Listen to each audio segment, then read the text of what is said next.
Welcome to The Big Picture, a show that takes a deep dive into the political landscape of not only America, but right here in our own backyard of Illinois. It's showtime, folks. The Big Picture is on WCPT 820. And now, here's your host, Edwin Eisendrath. Well, hello there, everybody. This is going to be our last time together this year, and boy, what a year. But today, on this cold but sunny day, I want to do some clear thinking with you. You know me, I'm an optimist, but I'm not foolish. As Donald Trump's, incomprehensibly ill-qualified and just plain awful nominees for major roles in our government started to roll out, I predicted Trump would have the shortest honeymoon of as any president in my lifetime. And I have reflected on that. I was wrong to use the word honeymoon. You know, it has some implications of love. This is going to be administration without love, without empathy, without compassion, hostile to the idea of democracy. Oh, my gosh. I was telling you that a month before Trump takes the oath of office, and really why bother letting him take an oath? He doesn't keep his promises. He and his billionaire pals tried to crash the government. Look, we should not trust these guys, right? I mean, after all, this is the second time they've negotiated a deal. Democrats negotiated in good faith, and they walked away. They just walked away. And the revised bill that Trump wanted would have gotten rid of the debt ceiling so that he could double down on tax cuts, dig us into a deeper hole, and still blame Joe Biden because the debt ceiling would have been lifted while Biden was in office. Seriously, these people are as pathetic as they are dangerous. Now I'm going to get into the season a little bit here. Musk said shutting down the government over the Christmas holidays is no big deal. His defense contracts, of course, would have been honored, but I guess he didn't care that tens of thousands of government workers wouldn't get paychecks during the holidays. Those last-minute Christmas presents, forget about them. The rent, well, maybe if they cut back on the holiday meals. It's 2024, for God's sake, and we are once again in the mean-spirited world where Ebenezer Scrooge condemns poor Bob Cratchit and his family to misery. And think about this. For years, Republican liars have foghorned, leghorned Americans on the topic of Christmas. They repeated endlessly and everywhere that Democrats wanted to cancel Christmas, and now they tried to do it themselves. Didn't happen because Democrats stayed focused. They continued to work with the feckless Republicans, and they delivered the votes to keep the government open. Trump and Musk didn't get the debt ceiling giveaway they wanted. 34 Republicans, but no Democrats, voted against the bill and would have shut everything down. Seriously? But that's just the ghost of Christmas present. The ghost of Christmas yet to be, as Dickens knew, is far more frightening. Donald Trump has promised to use the judiciary and justice system to prosecute his critics. That's already led America's corporate owners of legacy news organizations to pull critical editorials or to tell their employees they won't be defended in case of litigation. This is dangerous. Kash Patel and Pam Bondi as nominees to run the FBI and the Justice Department, they're all in on retribution. And Donald Trump has promised to back away from the scientific consensus on public health. He did so well last time during COVID, remember? A resurgent bird flu and a new type of monkeypox are already circling, and RFK Jr. promises to invite them in. Climate change is accelerating all over the planet, yet Trump has promised to undo the progress we've made towards clean energy transition, double down on fossil fuels. Seriously? And geopolitical risks from the war in Ukraine to the disputed South China Sea, from North Korea nuclear threats to Israel's inability to find an end to its war, all call for strong, thoughtful, and strategic leadership from America. Instead, Trump wants to turn the Defense Department over to a Fox TV host and to helm our intelligence agencies with a fangirl of Assad and Putin's. It's disgusting. Ebenezer Scrooge had a change of heart. Now, I hold no illusions about Donald Trump. He's more Jacob Marley. But maybe 4 United States senators will wake on Christmas morning with a new set of scruples and refuse to consent to the elevation of these terrible and dangerous people. Maybe they will wake up and remember their oath. And what horror is waiting to be born when at the stroke of a pen, President Trump, an insurrectionist barred by the 14th Amendment from being president before he was rescued by the Supreme Court, when he pardons the other insurrectionists, the ones who stormed the Capitol and attacked the police on January 6th. Boy, we better think about that as you make your New Year's resolutions. And I'll be talking about it a lot during this show. So we'll take a break. I'll figure out what happened in my audio, and we will be back with the fabulous Tom Nichols in just a moment. You're listening to The Big Picture with Edwin Eisendrath on WCPT 820. We're very lucky that Tom Nichols is back with us here sort of to round out the year. He's staff writer at The Atlantic. He writes their daily newsletter, which is terrific.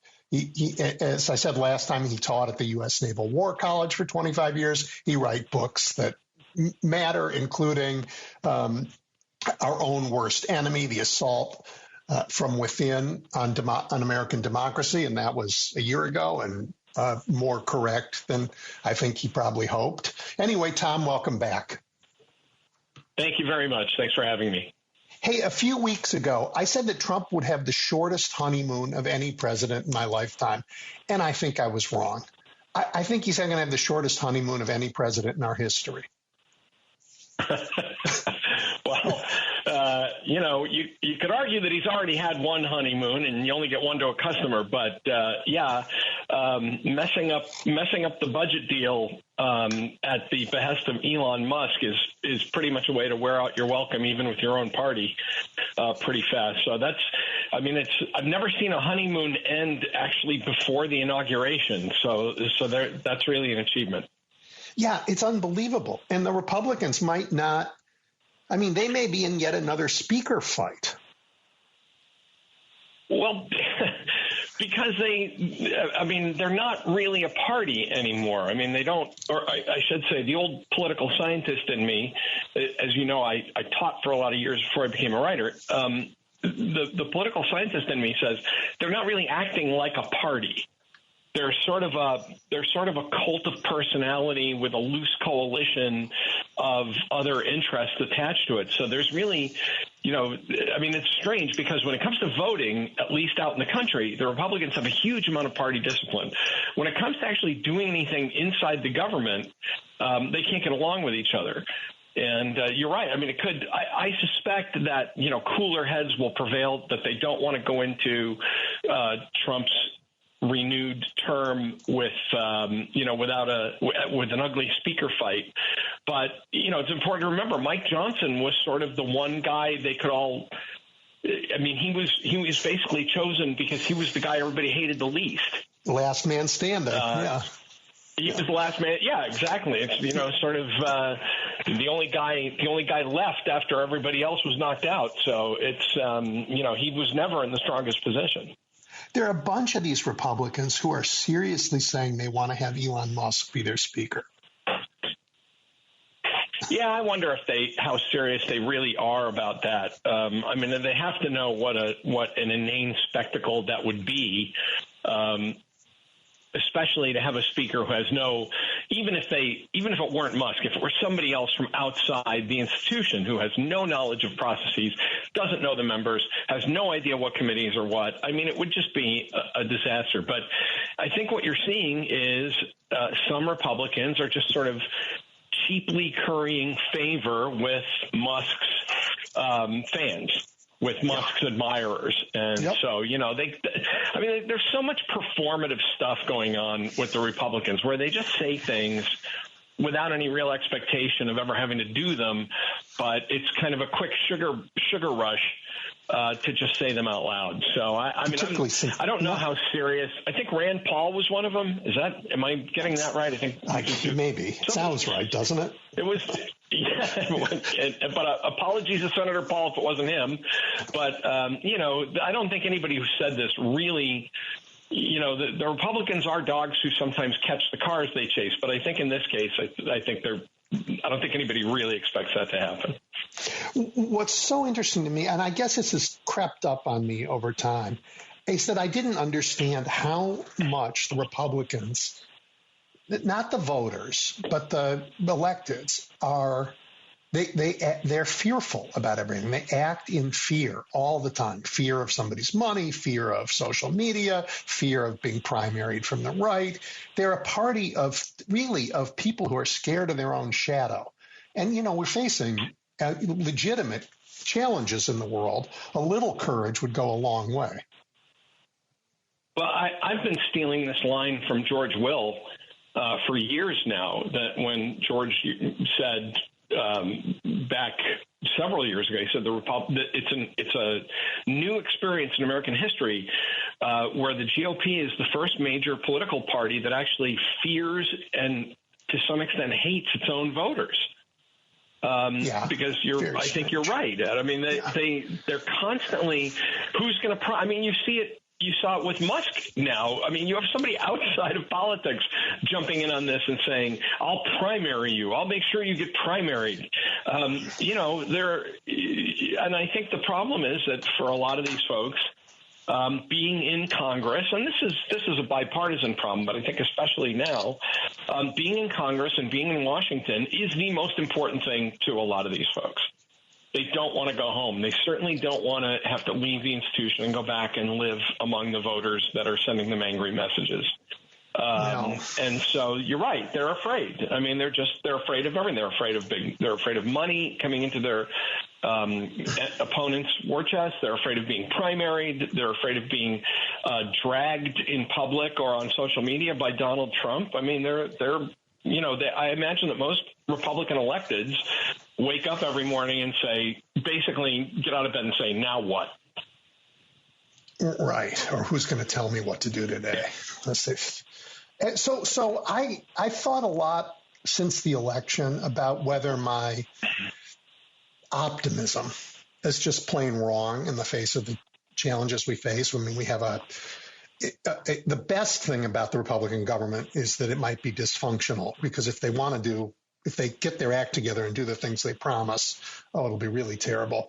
And I've tried to be clear-eyed about what's in front of us. Here's where I come down, and I wonder how you think about this. I think the challenges are going to prove my optimism was correct. I mean, we've had this existential doom before, the Civil War, the Depression, the Gilded Age, Jim Crow. In all of those eras, huge populations of America thought things were okay that aren't okay. I mean, they were in favor. Lots were in favor of Jim Crow. Half the country was in favor of secession, right? Or half of the geography was in favor of secession. Today, millions of Americans think some things that really aren't okay are fine. But I think our values and aspirations will prevail, and the fight will help them prevail. And I sort of want your take. I can't ask that question of most people, but I think you can get it. Yeah, I do, and I understand it, and I'm kind of there with you. I mean, on one level, I assume that given what we saw in the last Trump administration, that competence is not exactly going to be a hallmark of this administration. There's a lot of, on top of people who don't know what they're doing, there's a lot of backbiting and infighting. I mean, as you were pointing out with the House, with the chaos in the House, the coterie around Trump is kind of a Game of Thrones group. A lot of them don't like each other. They're constantly undermining each other. They're, constantly ratting each other out. So a lot of things that would require a really unified, coherent, professional cadre of, activists just won't get done, because that's just not who this group of people are. Now, the one person I always point to in these discussions, where the guy that I think flies under the radar and the kind of appointee that you want to pay attention to, is somebody like Russ Vought. who's going to be at OMB. And totally agree. You know, he's smart. He thinks about this stuff. He has a plan. He stays out of these other cat fights. You know, that in some ways that guy, you know, a guy like that is more dangerous than, you know, than Ambassador Kimberly Guilfoyle or something. Right. And Stephen Miller. But I share. Well, even Miller. I mean, you know, remember Miller's the guy that you know, piped up in a meeting, and General Milley turned to him and said, "Shut the F up." Yeah. I mean, Stephen Miller doesn't exactly intimidate a lot of people in a place like Washington, and probably won't this time around either. You know, he's a source of a lot of bad ideas and a lot of overcooked speaches, but again, there's kind of a limit on what all these folks can do. Now, with that said, you know, you know, they say good writers borrow, great writers steal. Another comment I've stolen from my friend David Frum. He said this time around the Velociraptors have learned how to work the doorknobs. So there are going to be people who learned from. It's a great line. David said that some years ago, and I've been pillaging it ever since, pilfering it ever since. So, but I share your pessimism that no matter how this turns out, if all of this collapsed tomorrow, if Trump were impeached, you know, by the end of the year or so, who knows? You still are facing the fact that tens of millions of people heard the terrible things that Donald Trump said, and they think it's okay. And I wrestle with that. I have a really hard time when a presidential candidate says other Americans are vermin and scum, and, you know, tens of millions of people say, yeah, I'm okay with that as long as, you know, because eggs are expensive. That depresses me as an American in a very fundamental way. I don't think most Americans believe that other Americans are scum and vermin. I think they think that politics, and the Republicans did this, that politics is just like the wrestling matches where people say it and it's performative and they don't mean it. Right. It's theater. And so they say, well, you know, it doesn't really matter. But, you know, there have to be limits. There has to be a moment. And I don't care who it is. You know, I actually, it shows you how far we've come. I actually got into sort of a snit many years ago when President Obama said, remember, voting is the best revenge. And I said, you know, you don't want to hear a president talk about voting as revenge. Yeah. You know, I said, look, you know, I think President Obama is a decent guy. Like John, I always loved John McCain's comment about him. He's a good family man with whom I have significant disagreements, you know. But I thought, yeah, that was a little over the line. Of course, by today's standards, that seems quaint. That seems almost polite. And I really wish people would draw a line to say, you know, look, I'm not a liberal. I don't like the Democratic Party. I don't like their policies, but I'm not going to approve or turn away or wave it off when a former president and future president says that the people who oppose me are human scum. You know, there just has to be a line there. And I take your point, Ed. There are a lot of people said, I agree with you. I think most Americans don't think of each other that way. Yeah. But, you know, when you accept that kind of rhetoric in your public life enough times, it starts to change you. Well, I agree with that. But I'm not pessimistic in this, that even though that's what a lot of Americans believe. Again, in other periods of our history, a lot of Americans thought Jim Crow was a good idea. A lot of Americans thought a lot of terrible things were good ideas in our history, and we overcame it because the founding ideas that we have are really powerful. Well, we overcame them, but sometimes at great human cost. You know, I agree with that. The Civil War was great human cost. You know, well, yeah. I don't even mean the Civil War. I mean the Civil Rights Movement of the mid-20th century. Also great cost. You know, at great human cost that included a lot of violence and the deaths of a lot of people and a lot of riots and a lot of lynchings and a lot of church bombings. And, you know, I'm kind of hoping that we can get to better places without having to go through these convulsions. But it's interesting you bring up Jim Crow, because I think when people ask me how, and again, thank you for mentioning the books, because they are, I've tried to think about, well, how do we get past this? And I think some of it, unfortunately, is going to be the way we got past Jim Crow, which is by a combination of, yes, legislation and social activism, but some of it is just going to be demographic change. There are people who went to their graves thinking segregation now, segregation forever. And some of those people lived right into the 1980s and 90s and 2000s. And you're just not going to convince those folks. And so you just have to hope that you can, that good people can prevail in larger numbers. But some of those folks are just going to always be with us and think that way. And unfortunately, I think that's the situation we're going to be in now. I don't disagree with that. I mean, it's a gigantic country. I mean, we're going to, well, I was going to say we'd get to 400 million, but that depends on what we do with immigration. But we're a very, very big country, and we're going to disagree about a lot of things, which is why we have a democracy, so we can figure out how to disagree in a way that lets us move forward. Right.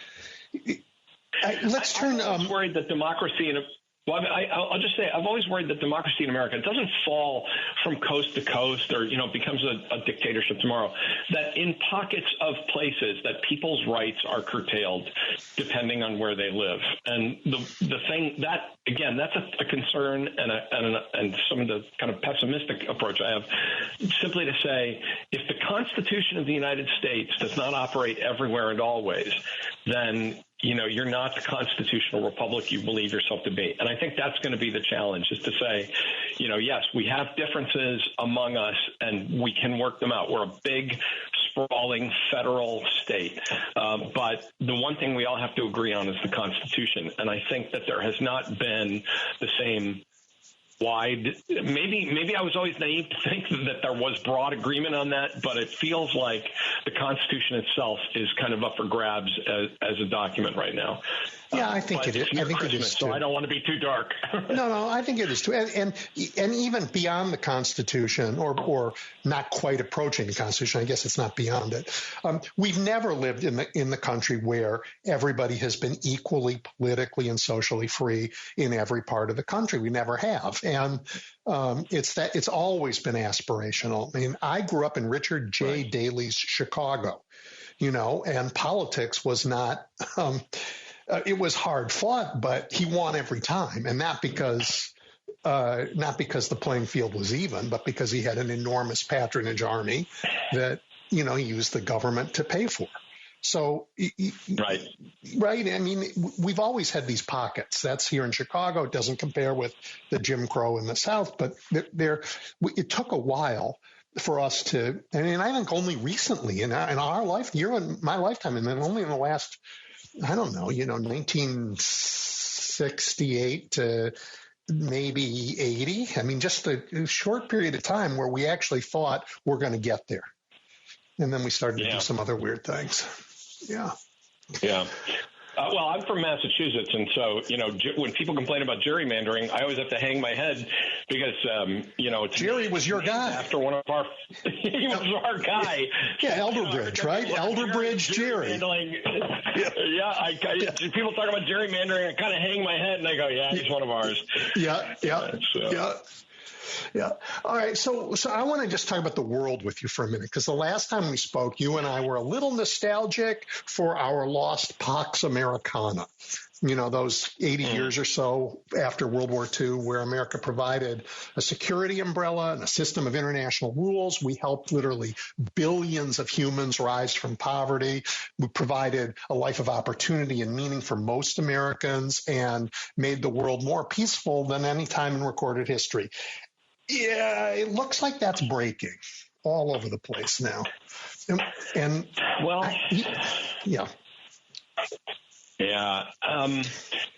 Well, okay.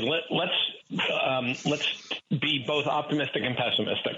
The pessimistic view is, and I began my career as a Russia expert, and actually I should say I'm old enough that I began my career as a Soviet expert. So that's how far back I go.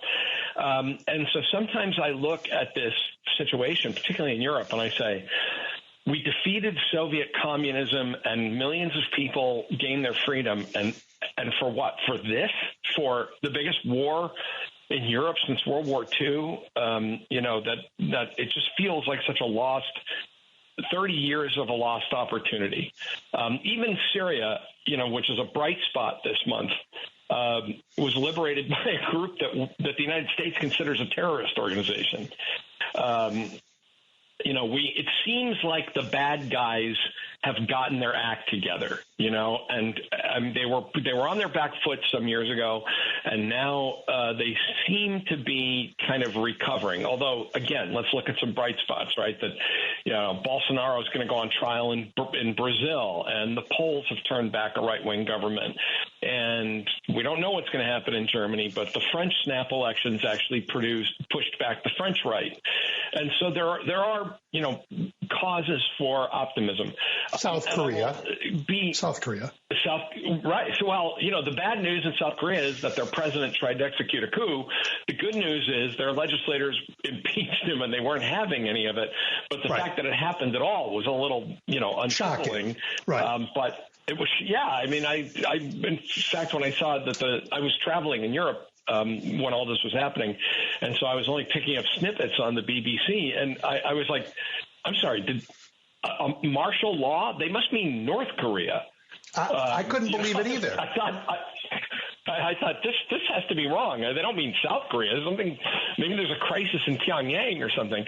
But I want to drag some history into this for a minute. Everything we just said about the Pax Americana coming apart, that America's era is over, that we can't possibly recover from this.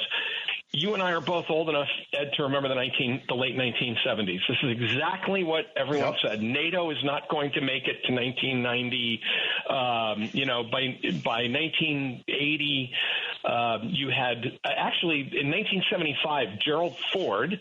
And let's remind people that for a while, America had an unelected president and vice president. That's how bad a situation we were in. But Gerald Ford was a good man, and he went to NATO and pleaded with NATO to stay together. He literally goes to Brussels and says, NATO still matters. And America's still here. We'd just been defeated in Vietnam. Our economy was completely on the skids. Soviet Union seemed to be in control of events all around the world. And you had America's partner in Britain, Prime Minister Callahan, saying basically, I think my job is to help manage Western decline.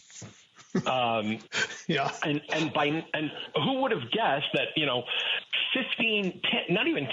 10 years later, 1985, the Soviet Union is in the middle of this humongous crisis. NATO is as strong and as powerful as it ever was. The United States was back on top economically and militarily. So I just want to say to people, yes, right now things look bleak, but it's not the first time that things have looked bleak like this. And I would argue that even in that 1974, 75, we did not go into the bicentennial of 1976. It was worse. I thank you for saying that, because every time I try and say this to younger folks, they say, "Oh, Professor, you just don't understand." And I'm like, "No, I'm sorry, but I was alive back then. It was definitely worse." Yeah, so we got through it once. We can get through it again. Well, and I'm optimistic for another reason. I don't see the autocracies of the world actually delivering for their people. I mean, we didn't deliver so well for ours, which is one of the reasons why we had the election we had.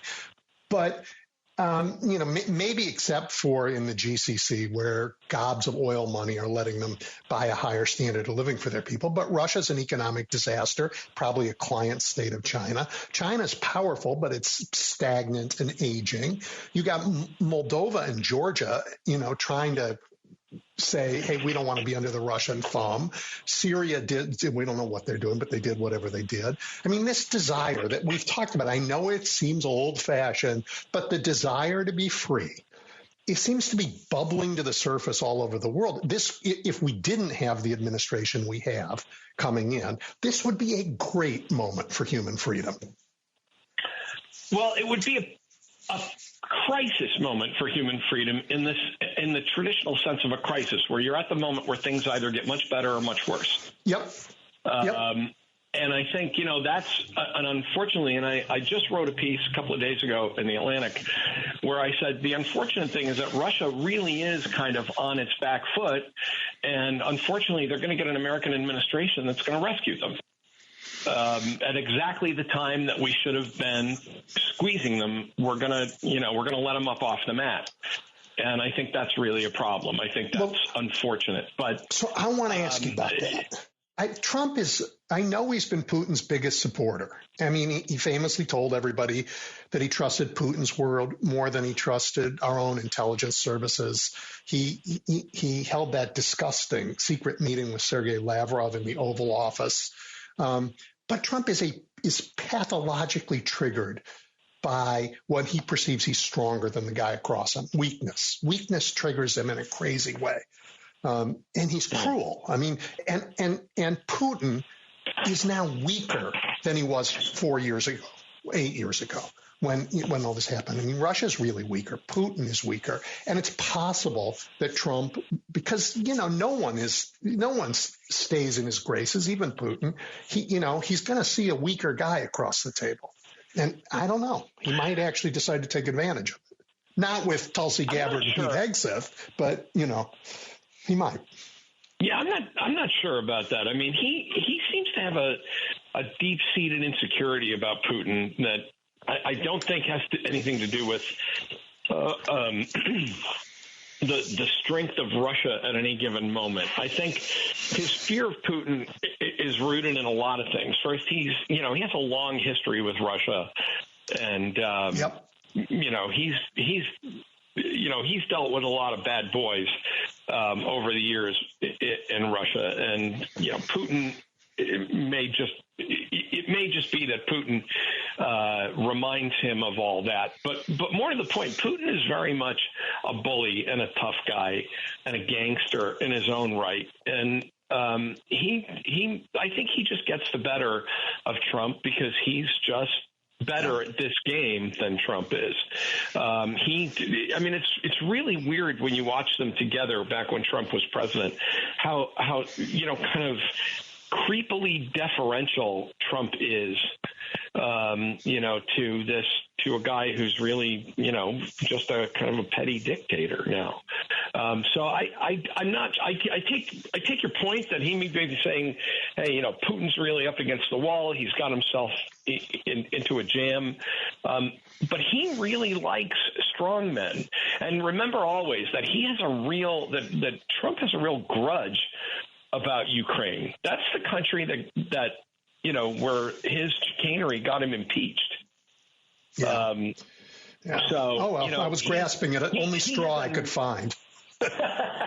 Well, yeah, there could be. The problem is that everybody around him, the guy he just nominated to be his envoy to Ukraine, really buys into all the nonsense about how, we kind of triggered this because we made too much noise about Ukraine joining NATO. And, it's very much the blame America first crowd. So I just it's hard to imagine that he's going to suddenly turn on a dime, especially after traveling the country and saying, well, I can end this in a day. And, we have to stop spending all this money. When Trump's envoy says, we'll dump weapons on Ukraine if Putin won't come to the table, you really have to take that with a whole salt mine, because what that really means is Putin will say, okay, fine, I'll come to the table. And then everybody will say, great, mission accomplished. And then we will all look away while Putin catches his breath and continues to violate ceasefires or other conditions. So I want to believe, I want to grasp at that straw with you, Ed, but I don't think it's strong enough to hold both of us. Yep. All right. I will let it go. Let's turn home for a minute. And there's just so much to talk about. We began with this dysfunctional House, but this week, GOP Congressman Barry Loudermilk, he released the first draft of, I guess, I don't know what else to call it except the the fake show trial indictments. I mean, this was the government-led effort to whitewash January 6th and to prosecute Liz Cheney and others who actually did investigate January 6th. Like, is this what's the future of that? Well, I'm not a lawyer, but listening to other lawyers talk about this, it doesn't seem like that's something that can go anywhere. As you say, a show trial. I mean, they could. I suppose what they can do is they can, just make Liz Cheney miserable and have to spend money on lawyers and, show up in front of the House or whatever they can do. One of the bigger questions I always have in this is the remarkable way. Two questions. One is how did we get to a point where so many Americans memory hold January 6th? Again, this is one of the worst days in American history. American political history. I mean, it's not as bad as the Battle of the Bulge or Antietam or something, but in American political history, this is clearly one of the worst days our democracy ever had. And yet, I think it's amazing that kind of the right-wing media machine has really just gotten millions of people say, okay, yeah, it's not that big a deal. Now, for that, I think you can also blame messaging on the other side. I mean, to me, January 6th should not have been treated like old news. It should have been treated as the most important thing in the world. But the other thing I always wonder is, millions of people who are not part of the MAGA base voted for Donald Trump. Is this what they voted for? I mean, the people who said they went to the polls because interest rates are high and eggs are too expensive and rent is too steep, is the answer to let Elon Musk bully the House and that, congressmen are going to spend their time trying to indict Liz Cheney for the crime of pissing them off? Really, it shows you kind of how, and I guess goes back to my point about how the Republicans just aren't really a party anymore. It speaks to how just unserious a political movement they are. It's not a government getting anything done. I mean, it's definitely not a government. I mean, at some point, don't you? I mean, you come from Chicago, politics. At some point, you got to fill potholes, right? You got to govern. At some point, you got to do the job. You got to govern. You got to pave the streets. You got to make sure the lights go on. And it's just remarkable to me that I think how the Republicans basically say, look, other people. When you brought up the issue of competence earlier. There is a kind of a weird tribute that Republicans give to the competence of government bureaucrats, because it seems like they say we can go and do all this performative, these crazy theatrics, because somebody else is going to run things and everything will work. The deep state. They say we're going to deconstruct. Yeah, we're going to deconstruct the administrative state. But in the meantime, as long as they're making water come out of the taps and keeping the airspace open for flights, that we're okay with that. And it really is. It really shows you just the degree to which this is about political theater to keep people in their jobs in Washington, and getting reelected. Well. Yeah, that political theater becomes something else when Donald Trump pardons all the January 6th insurrectionists. I mean, to go back to that, because I think we can stay on January 6th for a while. You and I have the same view about it. I talked to other people who also think it was a terrible day for America, but they think it's a terrible day because they believe that Joe Biden lost an election, stole his way into the presidency. And the bad thing about that day is the folks who were there to get the real vote approved didn't win. It's fantasy, it's lies, but a lot of people believe it. It shows you, and I actually talked just before the election, the way I knew that we were kind of doomed and that, we weren't going to have a healthy political discussion going to this election. I talked to a Trump voter in Pennsylvania just a few days before the election, and talking about the election being rigged and how suddenly she started talking about Michelle Obama and Canadians rigging Pennsylvania machines, and this was like an intelligent older lady, ran a business, and I just found myself saying, what? You know, and you can't reason with that kind of you know, bubble mentality, because of course now that Trump has won, they're back to, yes, American elections are fair. Well, so when Trump was in charge, he lost because the election was rigged. When Biden was in charge, Biden lost because the election was fair. None of this makes any sense. There is no logic to it.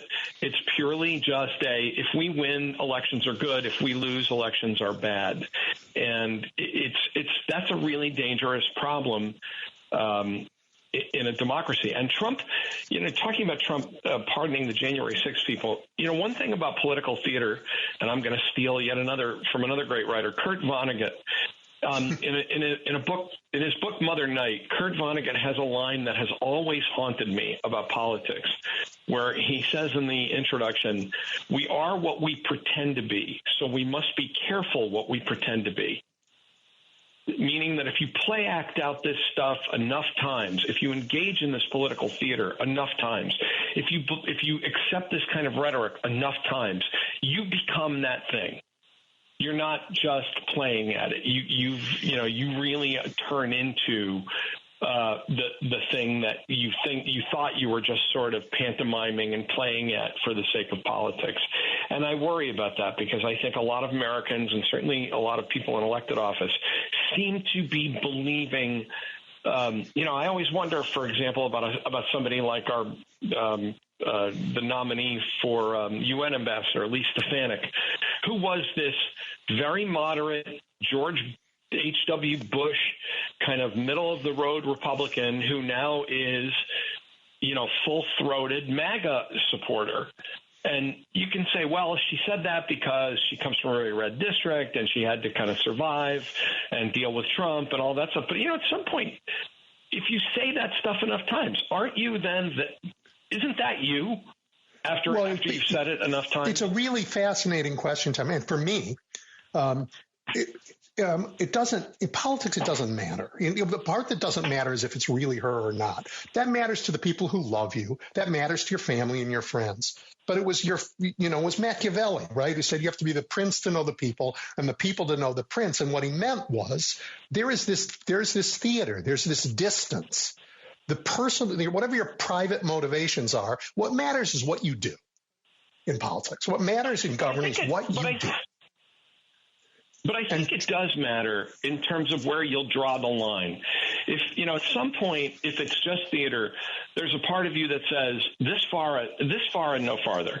You know, that there are things that you will make you resign or walk away. And you saw that in the first Trump administration, where there were, you know, people who said there are just things I'm not going to do.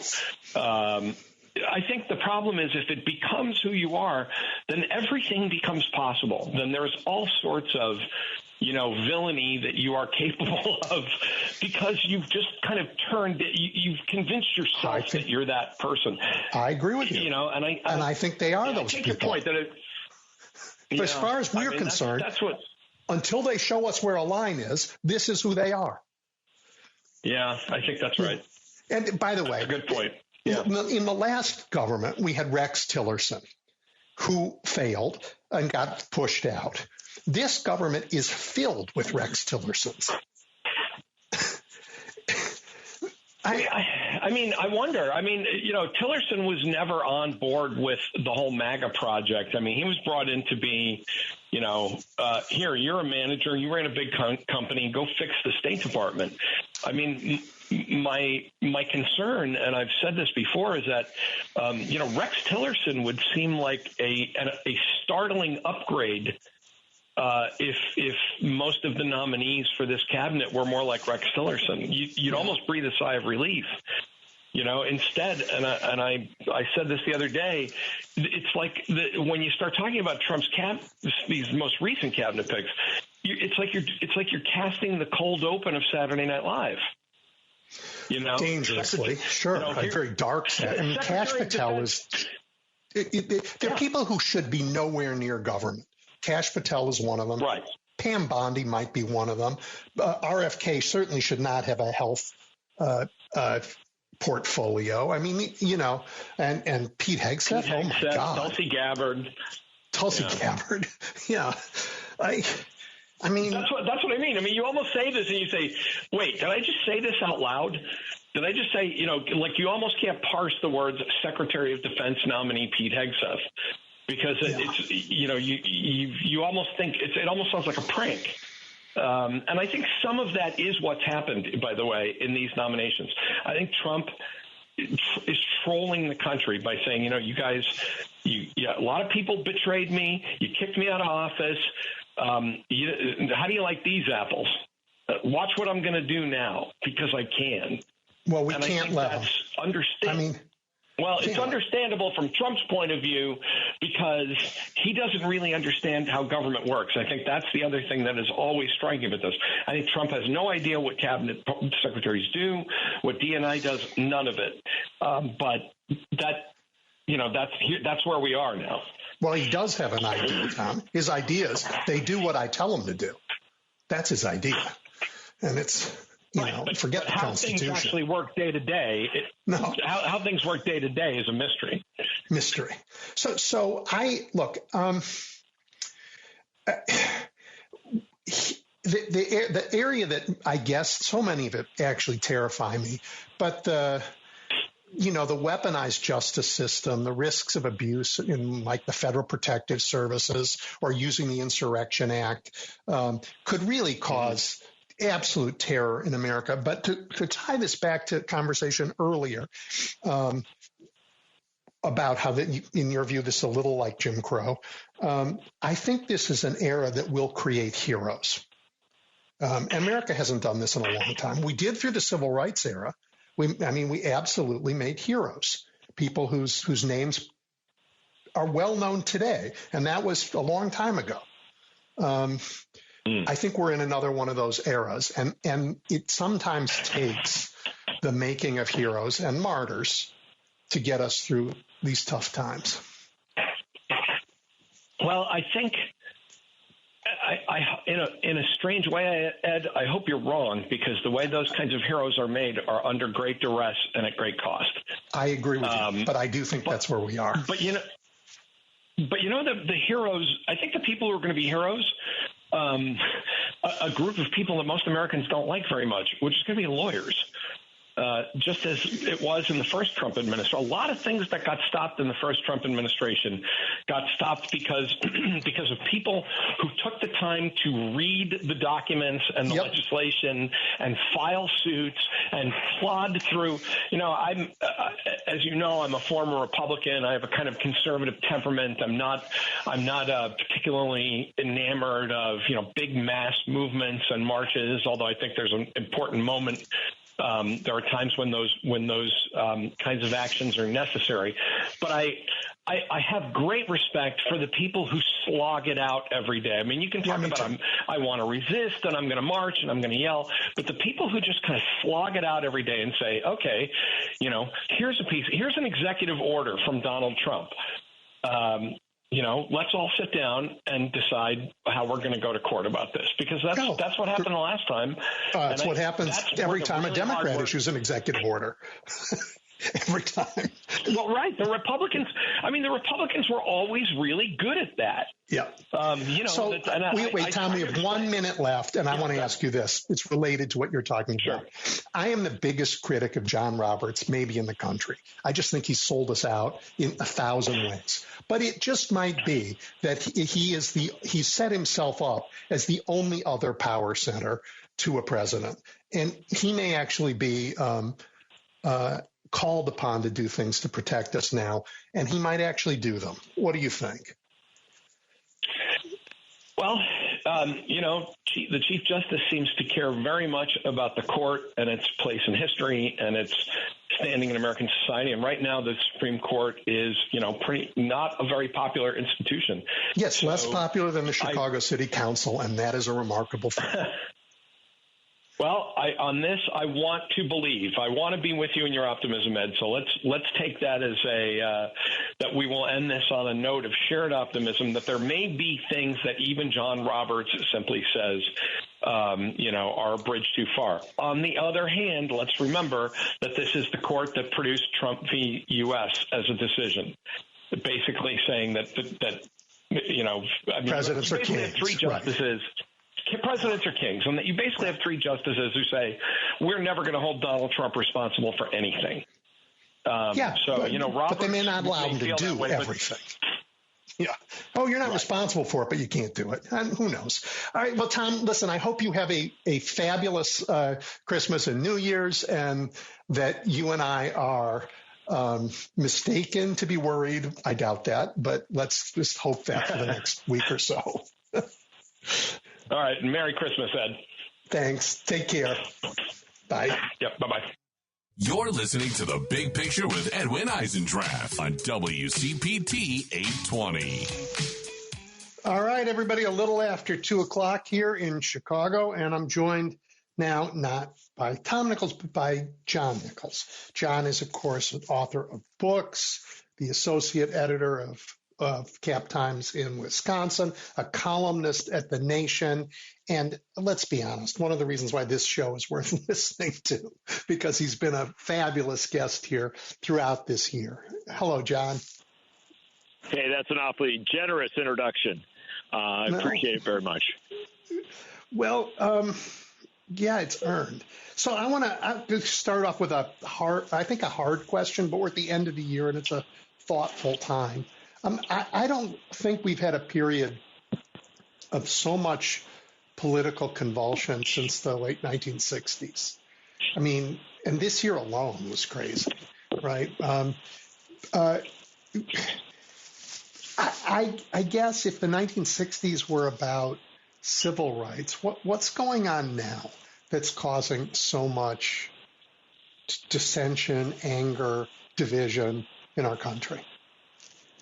Oh, I think there's a lot of things going on, and we should recognize that there is a tremendous amount of anxiety that is separate from politics, right? Mm-hmm. We seem to forget that we went through a year and a half, almost 2 years, of something that in many senses was as jarring or more jarring than the Great Depression, and that was the COVID pandemic, right? And what did the COVID pandemic do? It fundamentally restructured how we work, where we work, if we work. It had huge economic impacts. It had huge social impacts.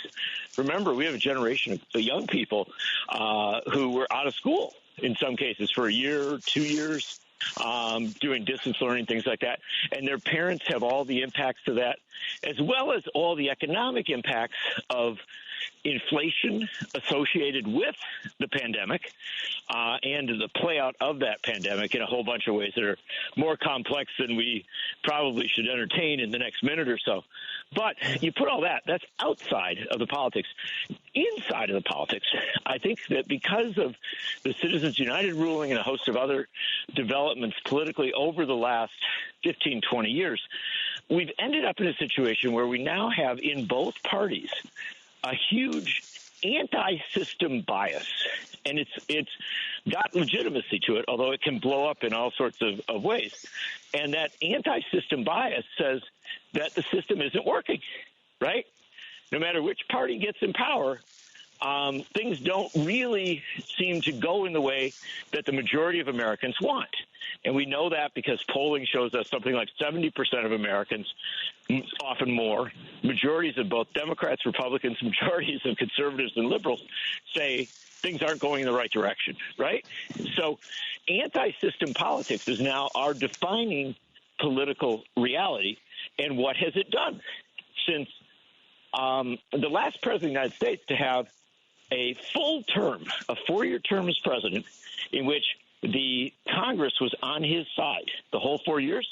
And that meant you had the House and the Senate on your side. The last president who had that was Jimmy Carter from 1977 to 1981. And if you look at the last 3 presidents of the United States, right, the past 3 presidential elections and how that played out, in each one, we turned out the party in power. So in 2016, we turned out the party in power. The Democrats gave power to Donald Trump and Republicans, right? 2 years later, we disempowered Trump by congressional results that shifted a decent amount of power away from him. Then 4 years later, you had a full reversal where the presidency went over to the Democrats. The Congress was under Democratic control. But 2 years after that, you disempowered Democratic President Joe Biden, and with shifts in congressional control. And then 4 years later, you have a full shift again where you remove not just the party in power, Biden's party, but you also shift the Congress entirely to Republican control. So what you've got is a situation where the whole thing is, kind of moving politically in wild and kind of unregulated ways. That's so interesting. And I let's just think another minute or two on it because it's so fascinating. John, I guess that means, well, you said it, the government is not delivering what Americans want. And that's right. And a government the reason for a democracy, right, is we believe it delivers better results for people.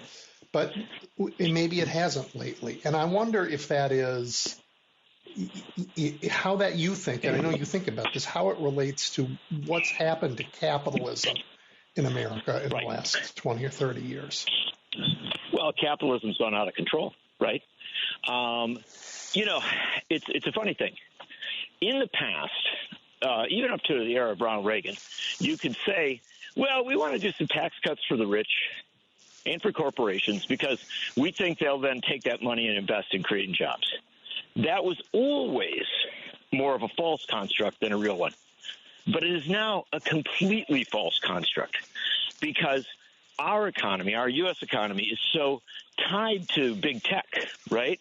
And big tech doesn't employ a lot of people. I mean, you look at Google and its level of employment as compared to GM at its peak. I mean, it's ridiculous. Google's like a small plant, basically, or a couple of small plants. And so the end result is that tax cuts for the rich, tax cuts for corporations today yield no benefits for the great mass of people. They just allow the very, very rich to become dramatically richer. And so we're in a situation where we still have a politics where a lot of our language is rooted in the 1970s, right? Well, we're going to do some tax cuts for the rich. We're going to do some tax cuts for corporations. That's going to jumpstart the economy. It will jumpstart the stock market. The stock market loves this stuff, right? Because stock market responds to, global capitalism and a global race to the bottom. And so if corporations have more money, stock market loves it. But that doesn't redound to the average person, right? It may be their 401k goes up, but if they're working for a living, they're not getting particular benefits. Their wages aren't going up at a level that is commensurate with their amount of productivity. Everything seems more difficult. It's harder to buy a house. It's harder to make ends meet. It's harder to get ahead, with savings for retirement, things like that. So people say, okay, things aren't good. Let's change who's in charge. Let's vote these rascals out. So they vote the rascals out, and their lives don't improve. And that's what I mean by you start to get anti-system politics. So you're in a situation where people start to give up on the basic premise that politics as they've known it works. And what results from that is a Donald Trump. Right. It just lets blow the whole thing up guy. That's what people think. He's going to do something else. Yeah. So when Trump did everything crazy during the last campaign, we thought that was going to defeat him. In fact, his craziness is outside the boundaries, is outside the rules, probably helped him. Oh, John, that ad that ran that showed women going to the polls and whispering to each other and saying, I'm voting for Kamala, quietly, and their husbands thinking they were voting for Trump. You remember that ad? Oh, yeah. In retrospect, I think the joke was on us. The husbands told their wives, I'd never vote for the guy, and then they did. Sure. And I think also, frankly, a lot of women voted for Trump as well. And so you ended up in a situation where this anti-system politics becomes so powerful that it even overwhelms particular issues, right? In the immediate aftermath of the 2022 decision overturning Roe v. Wade, we had some very, very good pushback on that, in referendums and in elections. And I think the issue remains salient to this day. However, against all of the other things that are in play, it's not sufficient. It wasn't sufficient to deliver the election to Kamala Harris. And I think that's where Democrats, where everybody has to kind of pause and rethink a little bit.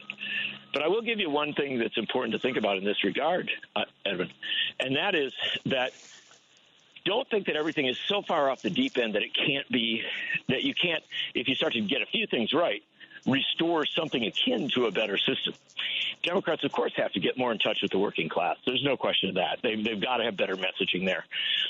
They also, frankly, have to be responsive to where people are at politically, and that includes, issues in the Middle East, places like that. They've got to hear what people are saying, hear where the sentiments are much better than they have. But at some fundamental level, remember this. With all of the challenges of the moment, Trump did not win a mandate. He won 49.7 roughly percent of the vote, right? That means the majority of people that voted for someone other than Donald Trump, mostly for Kamala Harris, some for independents. The other thing to understand is that the difference between where Trump is at and where Harris is at was about 1.4, 1.5% of the vote. That's one of the closest elections in American history. It's not a landslide or anything like that. And then the final thing to understand is that in Wisconsin, Michigan, and Pennsylvania, if 115,000 votes had shifted from Trump to Harris, Harris would have won those states. She would have won the Electoral College, and Harris would be the next president of the United States. So it's 115,000 votes made the difference. Yeah, but I know how hard we fought for every one of the votes we got in those states. Oh, I'm not. That's not to make you feel good. They weren't it's there. not to make you feel good. Yeah. Well, they might have been there to turn out. You might have been able to turn out more folks with different messaging. But my core point is not to make people feel good that, you lost by 115,000 because you still lost, as you say. My point on this is to say that as you seek to rebuild, you rebuild from a base. You don't rebuild from nowhere, right? I agree. It's not a white it's a good base. There's space. It's a very good base. Yeah. It's a very good base, right? And people are already being reminded of what a terrible president Donald Trump was last time, and he isn't even there yet. So, no. I mean, we threw him out once before, and people are going to remember pretty quickly what a god-awful, chaotic mess this is.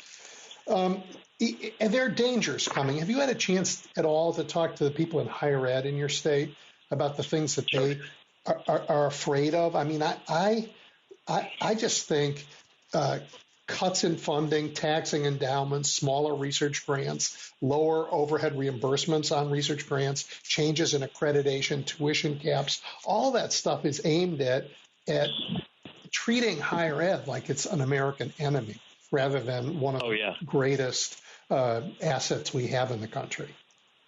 One of our greatest economic engines. Remember, we live in a tech age. We live in a bioscience age. This is a time where the great advances, not just scientifically, but economically, will come in these areas, right? So universities are very closely tied to that. And I can tell you the worries are huge because we are talking about a situation where potentially Robert F. Kennedy Jr. could be Secretary of Health and Human Services, where the White House could be against science in many, many areas, and particularly against those federal agencies which move a lot of money to scientific research. I have a good friend who is one of the top researchers in the world on epilepsy. And I'll tell you, with AI technology and with a number of other tools that they now have, they're getting closer and closer to unlocking avenues, strategies for dealing with a condition that has plagued humanity throughout history. And so, he's really, the work he's doing is amazing. And yet he is getting messages on his grants, right? Are they going to come? And concerns about constraining the level of grants, maybe reducing percentages of money that comes, stuff like that. I'm not saying that will happen to him. They may, his may turn out okay. But yes, I'm hearing from top scientists, people who are on the cutting edge of dealing with real world challenges, fundamental challenges for people who are worried about whether they're going to have funding. And who are frankly worried about whether the federal government's going to be on their side. Sure. I mean, we know if they're doing anything on climate, government is not going to be on their side. And if they get their way, they won't be on their side on public health either. I mean, God knows. And then that's the sciences. They're certainly not on their side on history and social science. No. Yeah. I'd say it's a very worrisome world we're heading into. It is, and you can get really depressed about it if you want to. But the one counsel, no, I know you don't. I'll give you the one counsel, and I think this is an important one.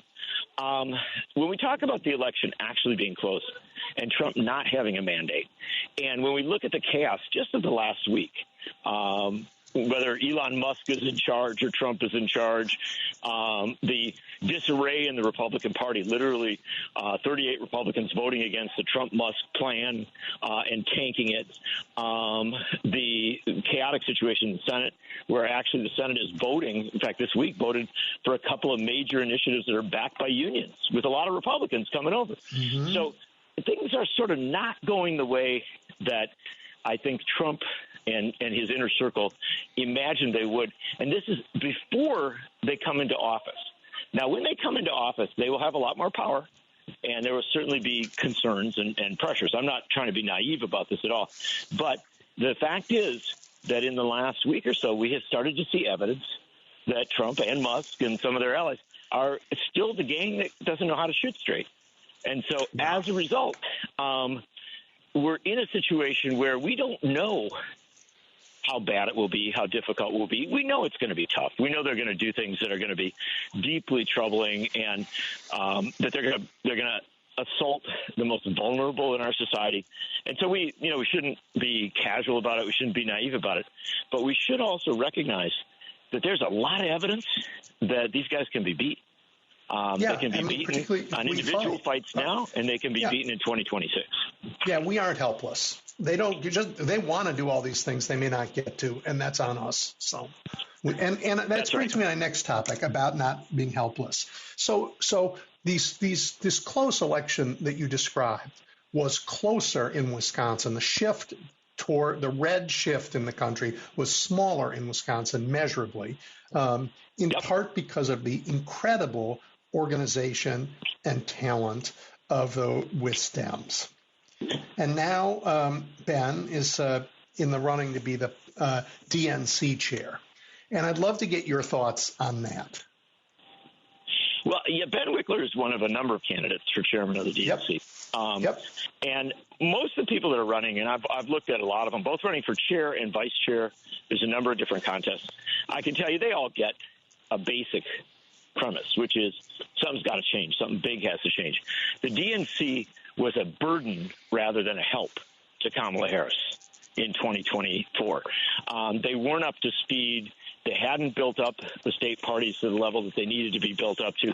They didn't have a strategy, a 50-state strategy, that would have run that popular vote up in California, in New York, and other places. As a result, Trump won the popular vote when that should never have happened. And also, because of that decline, they didn't take the House of Representatives, which they could have done had they, had a much better 50-state strategy. So the bottom line is the DNC has to change, or Democrats run the risk of being in this situation again. I think Wickler is a particularly notable candidate, not merely because of his ideas and because of his organizing skills, and obviously he goes back to MoveOn.org and even AIDS funding projects years ago. So this guy really knows how to organize. But the thing about him that's significant is he's enthusiastic and excited. He jumps at the chance to talk about these issues. He's obviously brilliant and knows how to do it. But if you're going to put a face on television, right, and have somebody who is rapid responding to everything that Trump and the Republicans are doing, of course, congressional leaders are going to be key players in that. But if you want sort of one coherent face of the Democratic Party, The question is that face going to be enthusiastic, excited, smart enough to win the debates at every turn? And I think that Wickler, from his Wisconsin experience, has proven himself to be such a person. That is not to diminish Ken Martin out of Minnesota, who is also a very, very capable. Yes, very capable. Great guy. And structurally sound. And so they're going to have a race for this. And that's great. I mean, there ought to be a lot of energy that goes into it, and there ought to be a lot of hard, serious thought about who's got the best skills, because whoever gets elected on February 1st or around there when the DNC does its actual vote, whoever gets elected needs to turn around on February 2nd, right, and make sure that it isn't Groundhog's Day to the worst, i.e. that we don't end up in a situation repeating all the mistakes of the past, but that we actually kind of rocket out of this race for chair of the DNC with somebody who's ready to take on the Republicans from the minute they're in that position, and kind of work 24/7 to make it function. Well, so I wrote about those two. I think they're both heroes. Ben and Ken, both real heroes. And I just have never lived through a period where the DNC was that important. And every DNC chair in my lifetime has been undermined by the electeds all over the country, left, right, and center. It's a sort of thankless fundraising job. I think they're both great, and I think they could both make a very important platform of it. But you know what? Part of me wishes Ben would stay in Wisconsin and be the next governor when Governor Evers can't run anymore, and that Ken would become a United States senator and organize the fight in there. He could be like Lyndon Johnson. He's that talented at that. Those skills, Yeah. So I worry that we are overweighting what the DNC actually is and does. Well, it's all we got now, and times are different too. So who knows? But you're right about the basics on it, right? The DNC is not the be-all and end-all of things. At this point, though, when the Democrats don't have control of the House or the Senate and don't have the presidency, we need having a DNC leader who can and just hit the ground running fast, that's going to matter a lot. Yeah, it is. It is. All right, I want to turn to one other thing you wrote about, and it's something that I love to do. You wrote about walking, and you wrote about walking in the winter, and it led you to Wordsworth, for gosh sakes, which I also thought was fabulous. And I know it's a politics show, but look, you talked about how humans have to get out, put down the phone, and in effect, by walking in the world, see things differently. I just thought that was fabulous. I appreciate that very much, Edwin. That moves me that you say that. And I did write about it. In fact, it's actually 205 years ago right now, Wordsworth and his sister, who had been separated through much of their teen years or early adult life, were reunited, and they decided they were going to leave where they had lived and move to a new place in the Lake District, which became kind of central to Wordsworth's writing. And they walked across northern England in the winter, in a snowy, freezing weather, doing like 25, 30 miles a day. Remarkable thing. And yet that's what you did in those days. And that walk, they recounted in their Christmas letter. And so we know the details of it. And it's poetry. I mean, it says that when we walk, especially in winter, I think we put ourselves into a space where if we look around and feel what's going on around us, I think we're changed a little bit, and I think we're changed for the better. Yeah. And I mean, you drove me to read a little bit of that winter letter, and what I was sort of stunned by was what was happening was they were learning to see the world differently, themselves and the world differently. And I just think that's brother and sister who had been separated for almost better part of a generation, right? Yeah. So they were they're getting to know one another as well. Yeah, I think that is such good counsel for people, particularly as we are grumpy about the path of our government and worried about the future. To go out with people you care about, and take a hike. Just even, in a city, in the countryside, wherever, and in the bracing cold. Yeah. Well, luckily we have warm enough clothing that can get us through. And I can tell you that Wordsworth and Coleridge and the others of 200 years ago, they didn't have the shoes we have. They didn't have the backpacks and all the thermal gear and everything that we've got. And yet they accomplished great things. They walked great distances. And I think part of the thing, this is a subtlety of it. I always tell people this. If you're going to be a walker, don't spend too much time buying all the gear, right? Have warm clothing, but then just go out and do it, because so many people spend so much time gearing up for it that they never actually do it. If you just do it, you get to a point where it doesn't matter what the weather is, you bundle up and you walk. If you do that, you're going to find that you have a lot more control over your life. Yeah. Some of my walking is actually not in my control, but my dog's. But of course he tells me where to go, and we go. I love that. But that's also our excuse, by the way. If you've got a dog, you can walk a lot, and people don't think you're crazy. No. Well, I think also if you find somebody to walk with, the conversations are great. It's a different I'm going to have to come down to Chicago and take a walk with you, brother. I would love that. I absolutely would love that. It's a good city to walk in. Solve the problems of the world. Oh, it is. Yeah. No, Chicago, great city, big cities. And, the other great kind of scholar of writing is, of course, if you want to read about, somebody walking a city, you can read the Irish writers, right? Especially writing about walking Dublin, and Bloom out walking Dublin. It's amazing stuff. And so there's plenty of inspiration for it. But the best thing to do is read a little bit and then go do it. Go do it. Just do it. And now by the way, you can listen to podcasts while you're walking. Right. Or even to the radio. You can do all of that, but find a human being and have a conversation. All the better. Yeah. John, thank you, and I wish you all the best, a happy Christmas and New Year's, and I look forward to continuing these conversations next year. I really look forward to it. It's always been a pleasure, and it's a nice break on a Saturday afternoon to talk to you. Yep. Take care. Take care, brother. Be strong, and have a great holiday season. We've got all these holidays piling up on us: Hanukkah, Kwanzaa, Christmas. There's no matter what your instinct, there's something you can celebrate. Yeah, I think it's great. It's great. All right, take care. Take care, brother. Be strong. Yep. All right, we're gonna take a brief break and head to Tennessee when we come back. You're listening to The Big Picture with Edwin Eisendrath on WCPT 820.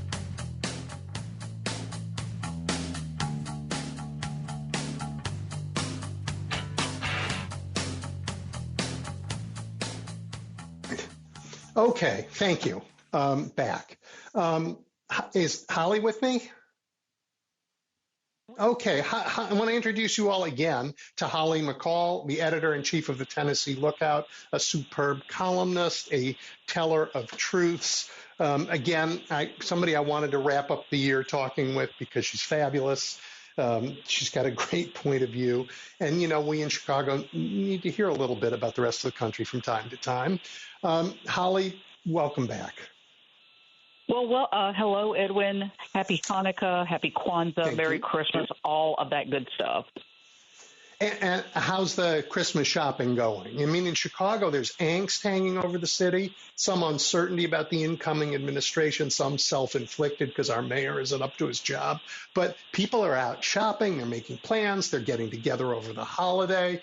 It's I don't know. It reminds me of a time I was in Beirut and somebody said to me, "Oh, we don't worry about the war. That's a block over. We're going to just have fun over here." Well, I can, speaking for myself, I'm sort of in that camp. After the November election, I can't worry about Donald Trump. I could, but I can't do anything about him. And so I continued to think about Tennessee.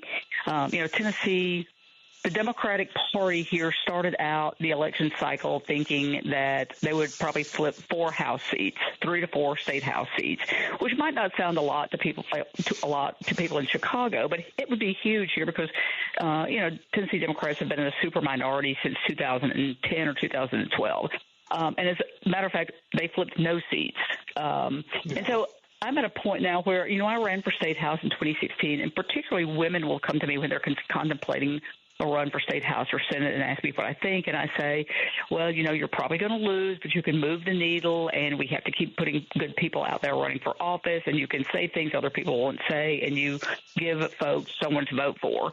But at this point, I saw women running and men who worked hard. They raised twice the money I raised in 2016. Some had national exposure, national media coverage, and they got about the same amount of votes I did. And so at this point, my advice would be, if you want to get out there and run, it is a noble thing to do, and you do give people an option of who to vote for, but you're going to lose. And on top of that, many voters now are openly hostile and will say horrible things to your face. So I wouldn't do it, but you can do it.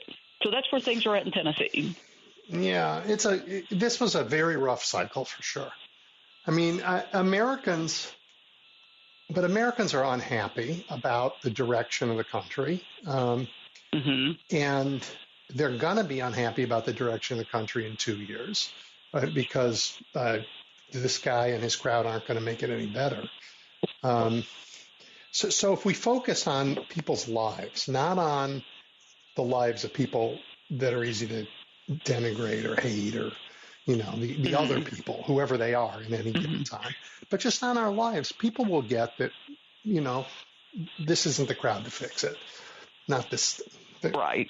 I mean, I think we're already remembering, Holly, how chaotic the last Trump administration was. He isn't even in the job yet, and it's chaos.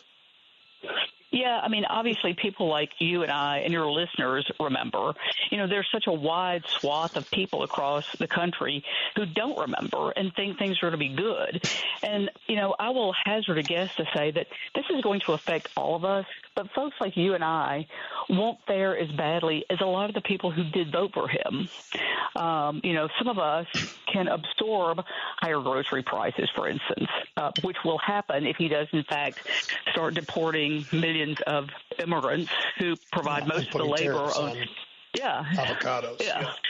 Yeah, exactly. Dairy farms. The New York Times had a story. It's probably been a month or so now about how dairy farms will be decimated if Donald Trump starts to deport people because they use immigrant labor because, people like you and I do not want to go and milk cows all day long for 12 hours. I wouldn't know how. Well, I might know how. I've milked goats before, but never a cow. But I don't think you'd want me milking your cows. I'm trying to understand our country, and you wrote a piece, I think last week, that sort of helped me recognize how hard that task is to understand our country. And I'm talking about the piece where you unpack a Vanderbilt poll that shows that voters are increasingly happy with legislators who increasingly do the things they don't want.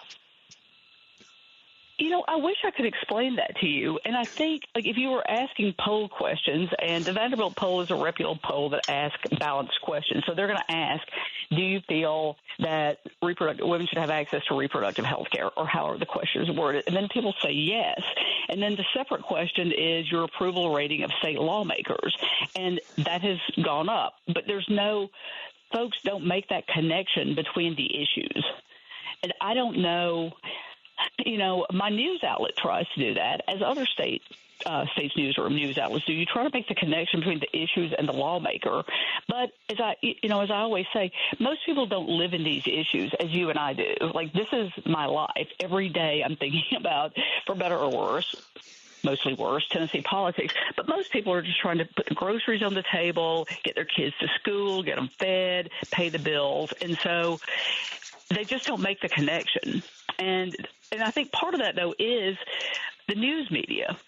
In West Tennessee, sorry, Chicago people, you will hear a little bit about Tennessee, but especially from between Nashville and Memphis, there's near news desert. There are some good small-town newspapers, but there are also some good small-town newspapers that have folded or been absorbed by other organizations, and they don't have, the good ones even, don't have the capacity to send somebody up to the state capitol.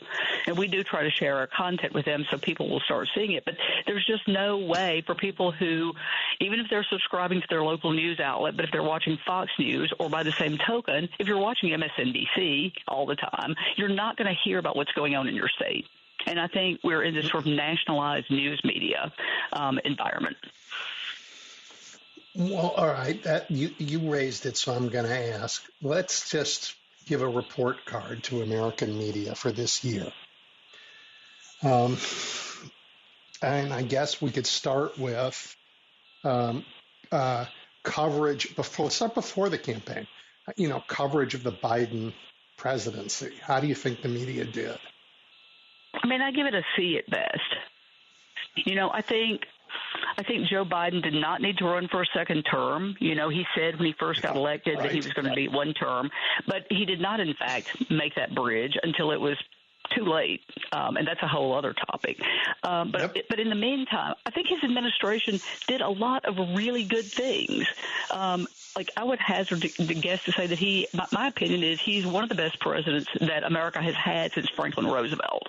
He took what was a chaotic situation and restored it, and I don't know. I hear even Democrats say, "Well, he didn't message it very well." I don't know. Maybe he did. Maybe he did. Maybe his administration didn't. But the news media definitely did not report on the proactive and the positive things as much as I'd say reported on his terrible debate performance. He did have a terrible debate performance, but we heard, that was pounded into the ground repetitively until he got out of the race. And I don't think most people could tell you what they've read in the media about his accomplishments.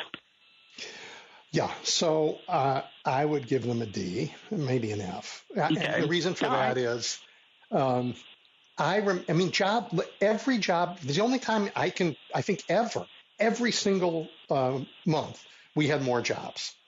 For this whole administration, lots of things. And every month there would be headlines that say, the jobs numbers have gone up, but can it last? Inflation is going down, but will it last? Right? He never got every single piece of good news was both sides with nonsense. Right? Whereas, I'm glad you brought that up. The other side didn't get that.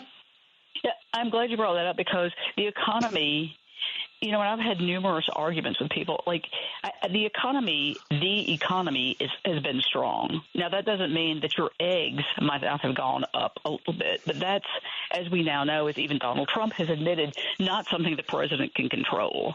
And I just, I do think the Democratic Party is really terrible at messaging. Really terrible at messaging. We don't pick enemies, and that is a mistake. Man, I don't understand that because there's some super smart people in the Democratic Party, but why do they not get this messaging right? But the number of people I heard in the lead up to the election, just the last couple of weeks, literally in Tennessee talking about the price of their eggs. One woman on social media responded to a comment by a friend of mine and was like, well, I was just at the grocery store and eggs were, $11 a carton. And I said, oh my God, well, what grocery are you going to? Because I live in a pretty affluent area, and the eggs were $2.99 at the Kroger. And her response is, well, I got the generic ones at Walmart, and they were only $3.50, but the organic ones are $11 a carton. Okay, I'm really? like, so you didn't actually pay $11 for the carton of eggs. And yes, if you want the organic eggs from chickens that have been hand fed, by a Vestal Virgin, and then the eggs that come out are gold, you can certainly pay more, but that's not the cost every day for most people. You know what? I actually think that the economic problem is also one that we don't have yet a language to talk about. Because talking about the price of gas and the price of eggs, that's something we're familiar with. But I had this conversation with my son who said, Dad, it was a lot easier when you were young. You could afford things. And I think back to when I was his age, and the things that I had to afford were in my life, I had a beaten up record player and 5 records. And then I would, I had rent to pay and a few other things. But anyone today because of the nature of the path that our capitalism has taken, our technology has taken, they have piles of subscriptions they're paying for before they take a breath, right? And all, whether it's off a phone or an app or a Spotify for their music, whatever it is, that somebody's got their hand in their wallet every month in ways that were unimaginable when you and I were younger. And so when we talk about the price of eggs, what we're really talking about is how helpless we feel in an economy where you feel like you can't switch when the price goes up because they've raised the switching costs. And I think the Biden administration tried to deal with some of that, but it was too opaque. And that, I think, really frustrates people. I had not even thought about that. I really had not thought about, like, how, I live in my own little bubble, right, as we all do. But I had not even thought about the fact that these subscription prices, right, like, for everything. I just had not. Yeah, I hadn't thought about that. I do. I've turned to my dad, who used to say when I would roll my eyes at him, "Someday you'll be an old man too." And I'm not a man, but I get more and more like my dad. But I do think about housing costs are outrageous now. Wages have gone up; they have not kept pace with housing. But also, when I hear, like, my young friends, I mentor a lot of people in their 20s who say, "Well, it wasn't like this when you were young," and I say, "Well, it wasn't quite like this, but let me tell you what. I was making $12,000 when I got out of college. I thought I was going to live the life, man. I thought $20,000 would be a fortune and then have a nice condo. And, I made $12,000 and I was struggling to pay my rent that was $300 a month. So I think every generation thinks that the generation before them had it easier. And maybe in some ways, yes, but in a lot of ways, no. And generations like ours, like the older generation, is always looking back, these kids these days. And I think it's hard in different ways now. Yeah, I do too. And it's hard in ways that are harder to understand, which makes people feel helpless and angry. And misunderstood. Yeah. Yeah. And misunderstood. Yeah. This is a little bit off topic, but we've been talking about messaging a little bit. And I had brunch last Sunday with an acquaintance of mine, a very bright woman who spent a good part of her career in New York working in marketing. And she said, Democrats have this tendency, and Edwin, it's true. Like, it is a little bit of elitist. Like, well, the people who vote for Donald Trump are stupid, right? They aren't. We've all heard this. And she says, if I were the CEO of Pepsi and my market share had declined and Cokes had gone up, I would not go out and say, anybody who buys Coke and drinks Coke is stupid because everyone knows it's got more sugar in it, it's bad for you, blah, blah, blah. And she said, what I would do is I would fire my marketing agency and I would probably fire my VP of marketing, but then I would start looking at things like why do my consumers drink Pepsi? What do they like about it? And what do people like about Coke? And trying to develop a message that would make more people want to drink Pepsi. And it's a pretty simple way of looking at things, but I thought it was brilliant, simple but brilliant. And yet, I don't know the leaders of the Democratic Party are doing it, but I've got a ton of friends who are all over social media calling people idiots and, yes, they're stupid, and no, I don't want to make nice with them. And look, you don't have to be best friends with people, but calling somebody an idiot is never going to make them think, oh, the Democrats called me an idiot. Please, I should absolutely vote for them. Well, I appreciate that. I don't think the people I disagree with are idiots. And I know you weren't saying that about me, but social media brings out the worst in everybody. It brings out the worst in everybody. And there are plenty of people on the left who say ridiculous things about people on the right. But Holly, the things that not only people on the right, but our soon-to-be president have said about people like you and me are appalling too. So this goes right. Everybody's misbehaving. Yeah, let me be clear. Like, this is not a both sides thing. I just think that it's something that Democrats are going to have to grapple with to get a hold of the messaging and try to bring more voters over to their side. But yeah, there's no contest between the Trump administration and people around the Trump administration who, Trump told the U.S. Republican Senate folks to kill the Press Act, which would have protected basically freedom of the press. So, it would have kept journalists from being subpoenaed for their sources. And, he said that had to be defeated. So, I mean, that's just one thing. But, yeah, I mean, there's no contest. And I will say this whole deportation of immigrants, that should upset everybody. It should upset everybody because, we aren't Nazi Germany yet. But when you start talking about rounding people up, and even America, what we did in World War II with Japanese Americans, that was terrible. This is also terrible. Like when you start rounding people up and putting them in detention centers or whatever you want to call them, like this is not ever good. No, and I don't even think he's going to do it. I think they're going to try and push to find some people who've broken laws, who we've already arrested for breaking laws, and deport them and declare victory. But if he thinks he's going to lock up 11 million people working in America every day, there will be chaos. Maybe he wants the chaos. He can declare martial law. He can do all that stuff. But Americans aren't going to put up with that. They're just not going to put up with that. I hope you're right. 11 million people. Are you kidding? I mean, that is a lot of people. But when you say Americans aren't going to put up with that, we've watched this slide. 8 years ago, we were saying Americans want to elect a guy who talked about grabbing women by the pee, and Americans want to elect a guy who, has now won this case against E. Jean Carroll, and he's, convicted, he's been convicted of all these crimes, and Americans won't do that. And yet the bar keeps getting further out. And we see people like Mika Brzezinski and Joe Scarborough, who have been kind of anti-Trump, but then beat feet down to Mar-a-Lago to kiss his big fanny. And so the rate at which people are capitulating is, I think that's scary. I do too. And I teach this course at a local university on threats to American democracy. And this year, I think I have to begin with scholarly articles on what happened in Hungary with Viktor Orban. Because after all, that's where the Republicans have gone to study what they want to do. Yes, the Tennessee Republican House members invited him to come speak in Nashville in the legislature a couple of years ago. Mm-hmm. And they have said democracy is not a thing that we value. A kind of social order, a social order that's very conservative, that doesn't permit too much individual freedom, that has very clear old ideas about roles of men and women. This is what, and by the way, of the white people who are in charge and anybody else, this is what we have to defend, not the democracy. And if the democracy is in the way of that, then we should get rid of it.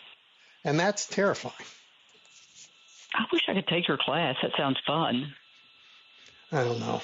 I taught once before, and I had to change what I was doing in the middle because the poor students couldn't get their heads off the table. They were too depressed. And we say, no, wait. It isn't just that there are threats. There are also things that we're doing to strengthen it. There are also things in civil society to be very proud of that we are that make us more resilient. But you have to recognize what the threats are. Yeah. So I hope I'll be a little more careful for their young souls this time. Well, I had an old friend who used to say, "Truth is the light of the world." You got to tell them the truth, Edwin, good or bad. So that's interesting because that's bringing me back to this media question. How is the media going to build trust? Joe and Mika lost it with their audience, and they may not recover because of what they did. You have trust with your audience. Joe Rogan has trust with his audience. You guys have figured it out. What is it that helps build trust? I don't think it's seeing the world in a certain way. You and Joe Rogan see the world a little differently. How is it that you both are able to get people to say, yeah, I want to hear from you? Well, I think it's easy to get people to trust you, but you're not going to get everybody to trust you. Like the people who read us regularly are probably not inclined to listen to Joe Rogan and wouldn't believe a thing he says. Likewise, people who listen to Joe Rogan, we're in these very sort of partisan camps. And, I got an email, just anecdotally, I got an email from somebody a couple of months ago that said, it started out by saying, I see you're another leftist rag, which is not uncommon to be called a leftist rag. I see you're another leftist rag, and I'm not some pro-MAGA knuckle dragger like you probably think, but I've read your content, and it's all covers very leftist Democratic issues. So before I went back to answer him, I looked at what we'd written the last couple of weeks, and so then I emailed him back and said, look, I want people from all angles to read us.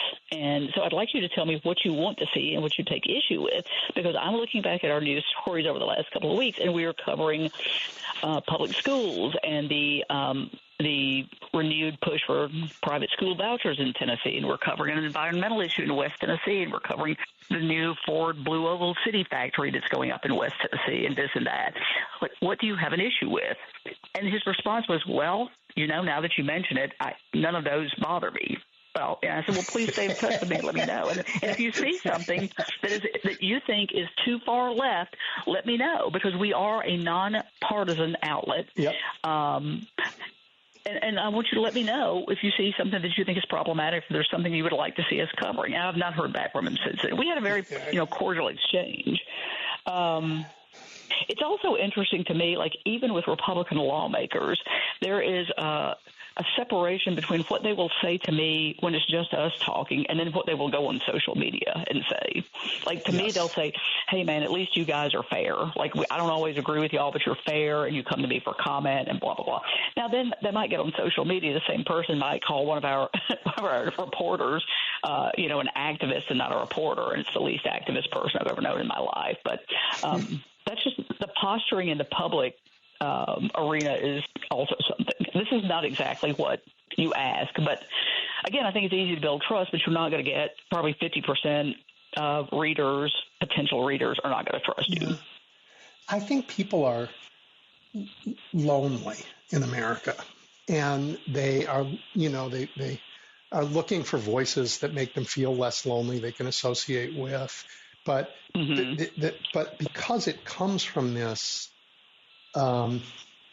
because we don't do things together like we used to. I mean, remember, after COVID, we don't even work together in the same way we used to. So that there's so much of that our social skills have atrophied a little bit.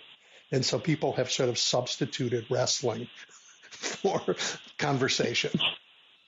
I think you're right about that. And there was a book, I believe, that came out several years ago. I can't remember the name of it, but you might. But it talked about like sort of the death of bowling leagues. It was a paper by Robert Putnam called Bowling Alone. He was a professor at Harvard. He is a professor. Yeah. Yes. Yep. So, but it addressed this, like the sort of decline of our social structures. I've seen a number of studies over the last decade that shows that fewer people are going to church. Now, more people identify as sort of this evangelical or, non-denominational Christians, but fewer people actually have their butts in church pews. Yep. And I don't go, and I have some sort of faith. I don't know what I would call it. I grew up in the Methodist church. I think about this. Why don't I go to church anymore? Well, what I really liked about church when I was a kid was sort of the community stuff of it. I'm not sure I could tell you to this day the tenets of the Methodist church, but I love the fact that we would have these church potluck suppers, and I would see people from other schools who I didn't see during the day that went to my church, and there was a youth group and a church choir, and that's what I loved about it. It wasn't even the faith aspect of it. Yeah. And to go back to the other topic that you talked about earlier, it is harder to build that community in places that don't have local journalism because you don't know what's going on where you could go and meet other people. It's really, they're related. Good, healthy local journalism is good for helping build local community, and local community is helpful for civil society, which is not on evidence in most social media. Yeah, like you can find national news anywhere. Like you can go on the internet and you can find national news and you can see stuff that looks like it's accurate that's not accurate because people can build fancy websites. But I love a small town newspaper where the top story is there was a wreck on Main Street when somebody had too many beers and like hit the corner of a store. I mean, I love small town papers that publish like the scores of the high school football teams. Parents want to read about their kids and publish like when the church is having their Christmas tree lighting. And I mean, to me, like that is what small town local journalism is. It's an information source. And people do tend to trust what is in their local newspaper. They don't necessarily trust what they watch on national news, although as a nation we are all addicted to our, big news networks. But yeah, I hate the word passion, like I have a passion for, but I love small-town journalism. I am a big fan, too, and I think that's one of the reasons why I love talking to you. I mean, there was a car parked in front of the store for 3 days. Nobody knows whose it is, right? If somebody knows, please call this number. I just love stuff like that. Well, I say, and I'm going to speak on behalf of all states' newsroom outlets. We cover state government in a way that the big outlets, like even Gannett, just doesn't have the capacity to cover anymore, or won't cover anymore. But one of the best things we do is the fact that we share our content with small local news outlets. Every one of our outlets has free content share, and nothing makes me happier than finding out that the Brownsville newspaper in West Tennessee or the Polk County newspaper, in East Tennessee, small county, has run one of my columns. Like, I just love that. I think that is so integral to our mission, or certainly to mine, is to be able to share news these people wouldn't otherwise be able to see, and that newspapers wouldn't otherwise be able to publish. And I love that. Anyway, I'm getting giddy. No, I think it's great. And States Newsroom has a couple of newsletters that anybody can get that sort of round things up. And they're fabulous, So, you're part of one of the success stories in American journalism. And it's really important. Oh, my gosh, it's important. Well, thank you. I'm just looking at the clock. We've run aground. Are we out of time? Holly, thank you. I wish you the happiest Christmas, New Year's, and any other holiday you want to celebrate. Edwin, happy Hanukkah to you. Happy New Year's. Thank you. I'm going to do Christmas too. I got a bride who grew up with Christmas, so we're doing we cover all the bases. Oh yeah. Well, that's great. It'll look. I just want to thank you for continuing to have me on the show. Like, I feel like you're my friend now. I think about your listeners when I talk to you, and I've had a rough personal year, and I just appreciate having friends like you that have made it a little easier, whether you know it or not. Thank you. I hope the next one is the bounce back. Well, we're still on this side of the grass, Edwin. You bet. All right, Holly. Take care. Take care. Right, bye. All right, everybody. We're going to take a break for the news, and I'm going to end the year with a conversation with Jill Lawrence. You're looking at the big picture with Edwin Eisendrath on WCPT 820. So I am lucky going into the holidays for a lot of things, but also for the fact that Jill Lawrence keeps coming back here and joining us in this conversation. You know Jill. She is, of course, longtime author, opinion writer, and, her work is found in lots of places, but right now you can easily find it on the Bulwark, among other places. Jill, welcome back. Thanks for having me, Edwin. So you preparing a calm, peaceful, restful end of the year? I was, but now it looks like we might have a government shutdown. And maybe even Speaker Elon Musk, which has been floated by a couple of senators, unbelievably. Yeah. Let's just start there. So we had a deal, a bipartisan deal, which once again, the Trump team killed, as it killed the bipartisan border deal. Now we had a budget deal. I'm not sure why they killed it. I mean, they're so chaotic amongst themselves that everyone had their own reason. But what do you think is what were the main reasons they killed the deal? Well, Musk was out there tweeting away a series of very inflammatory falsehoods and putting the pressure on. I mean, he was saying that Congress had voted itself a 40% raise, which was not true in the least. He was saying that the deal contained a free football stadium for D.C., which was not the case. That a shutdown would be fine. Nothing would happen to anyone, which is not true. He said that the January 6th committee was shielded from investigation. That wasn't true either. It says he quoted libs of TikTok, which is notoriously propaganda, about bioweapon labs in this bill, and there are none. So, he worked everyone into a frenzy and demanded that anyone who voted for the bill be primaried. And, you ask, and I asked, who is actually leading here? Well, it's him, because then Trump decided to kill it, and Vance got on board, and we are less than 48 hours, I believe, from a government shutdown. Maybe a little more than 48 hours, but soon, And this is a shutdown that, at least in Congress, they actually didn't think they were going to have because they thought they had a deal. Well, that's right. And shutdowns are extremely disruptive, and it's particularly cruel right before Christmas because federal workers don't know if they're going to get paid. They do get back pay, but if you're, that's no good for your Christmas season shopping. And it's just so. Also, the government loses all kinds of. I'm sorry to interrupt. They have in the past gotten back pay. It's not clear with Musk and gang in charge whether they will get back pay. Well, that's true, since their whole mission is to just cut without knowing anything about the government.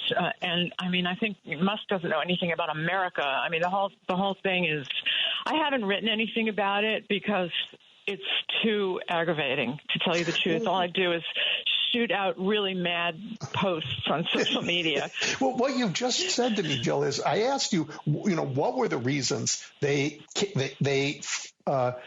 undid a deal, went back on their word, and now have no spending plan for the government. And let's just be clear, they never passed a 2024 set of appropriations. So the entire year ended in this Congress, they couldn't do it. It's all CRs.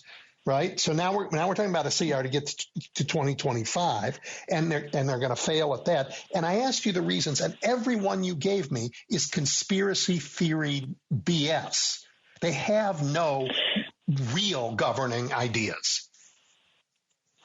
Well, that is true, and it really looks to me that this is the beginning of the tail wagging the dog. The two guys who know nothing about government, who aren't in elected office, and who disregard even the president in this case, and certainly all the senators and House members who were elected, and who realize that when you've got a Democratic president and a Democratic Senate, you need to compromise, but they don't accept that because in business that's not how it's done.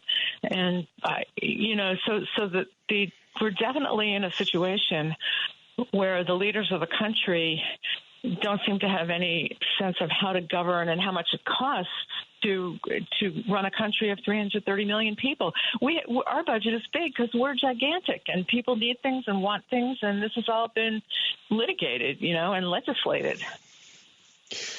Yeah, well, they're heading for chaos for sure. But I mean, I was in government, and you've covered government. It is complicated for sure, but a lot of really good work gets done that people want. I mean, these folks in Congress aren't, they're doing things that people want, and some things that people don't want that. In a post-Citizens United world get bought for with gobs of cash. But that doesn't appear to be the target, that side of things. It's the things that people actually want that these guys are targeting. Well, one of the most striking things this week was a Quinnipiac poll that showed that people don't want any of the things that Trump campaigned on, which leads to the question, so why did most of you vote for him? They don't want deportations. They prefer a path to citizenship for most undocumented immigrants. They don't want tariffs. They sense that it's going to raise prices. It's just, insane, absolutely insane. Jill, I've been thinking a lot about that, as so many people have. That's the most important question America faces in some ways. Why did we vote to burn the house down, really? And I've been reading articles that go back decades of people warning us that our democratic governance is not delivering the results that our people want. and that puts us on a path of peril that we've now realized. And I think that's right. I mean, I think about groceries, and you and I talked about this offline for a second. 4 companies own everything. So you go in the cereal aisle and you see hundreds of different boxes of cereal, and yet they're all so expensive. And it's only after you do some work and you find that they're all owned by the same company, just have different brands underneath them. So there's no real competition. So we sort of broke, so many things that Americans counted on to get ahead, or God forbid you're on a platform and then they start charging you extra fees for everything, or you got to pay for peanuts on a plane that's 6 hours delayed. Just stuff is so annoying to Americans now.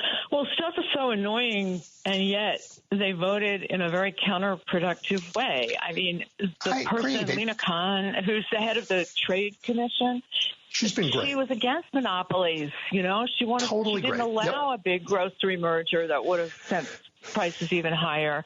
So now Trump wants to put someone in who's going to talk about getting rid of this anti-merger sentiment. And so there's going to be more monopolies and less competition and higher prices. I know that these things are not really headline material for most people, but I mean, it's just very worrying and depressing to realize that no one is paying close enough attention to understand. I mean, maybe, one of the reasons that I kind of am enjoying the chaos right now is that it's clear whose side everyone is on. It's deeds. Yeah. So we'll see if that helps later on. But for the time being, it's going to be pretty painful.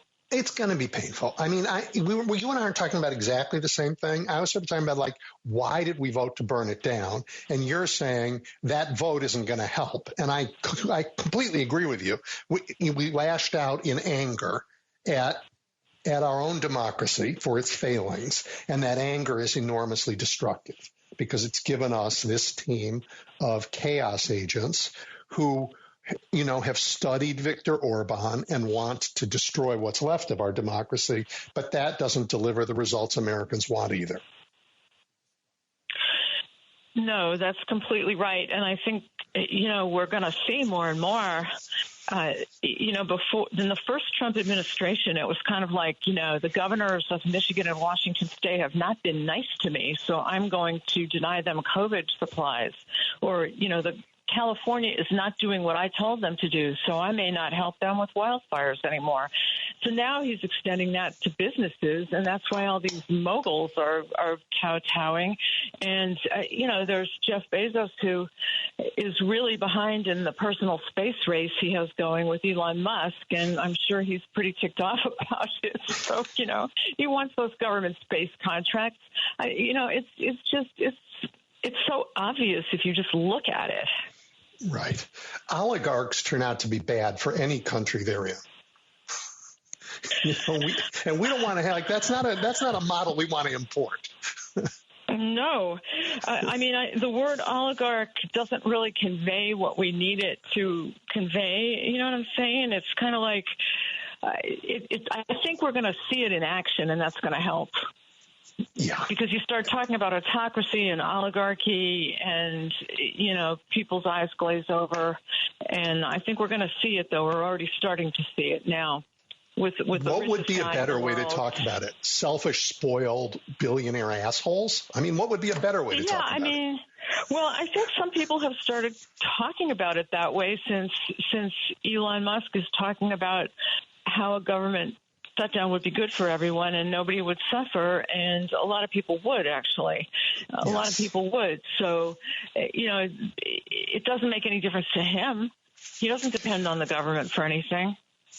He depends on the government for everything. He does. Well, he depends on subsidies and contracts, but those continue shutdown or no shutdown. So, I guess that's my hope. That he's also a security risk, we now know. Yeah, almost everyone is that Trump has close to him. Yeah. Jill, you wrote this piece that struck a nerve across social media on anticipatory disappointment, which, I think shows that you are a fabulous writer, and, reminds everybody that they shouldn't do it. Just talk a little bit about that. Well, I managed to annoy almost everyone on the internet across all political persuasions with that column. I just felt like there was a lot of judgmental stuff going on, both with Christopher Wray, who, after 7 years, that's probably long enough to put up with Trump and everything else in the threat environment that we're in, and some of the threats that have been brought that have gone to indictment are pretty hair-raising and involve his family as well as him. So I'm not, too upset that he's decided 7 years is enough as FBI director.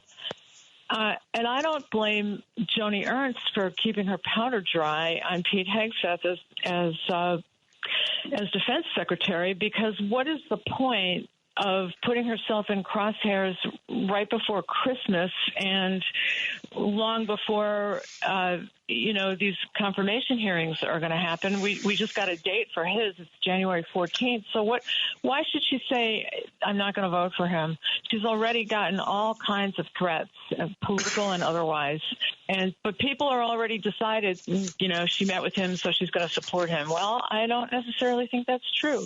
I said, and I've been proven right, it's been borne out, that there'll be continued reporting on everyone. And, the big four that are left, I guess, are him and Kash Patel for the FBI and Tulsi Gabbard for Director of National Intelligence and RFK Jr. as Health Secretary.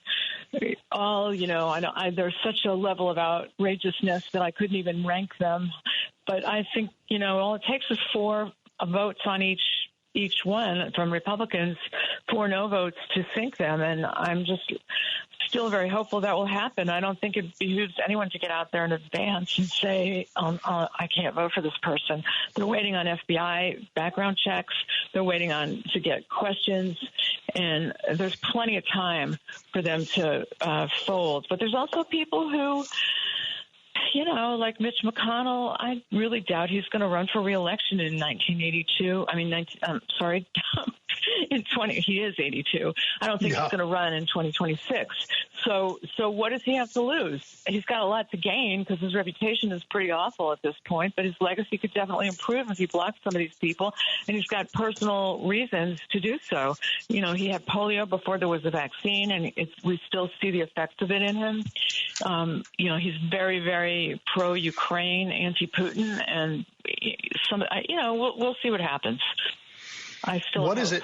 Yeah, I know. It's such an odd feeling for me to be rooting for Mitch McConnell, as it was an odd feeling for me to root for Liz Cheney, which I did, right? But it just shows that all of the issues we fight about, that we disagree about in this gigantic and diverse country where we are going to disagree, the ability to do that well requires a functioning democracy.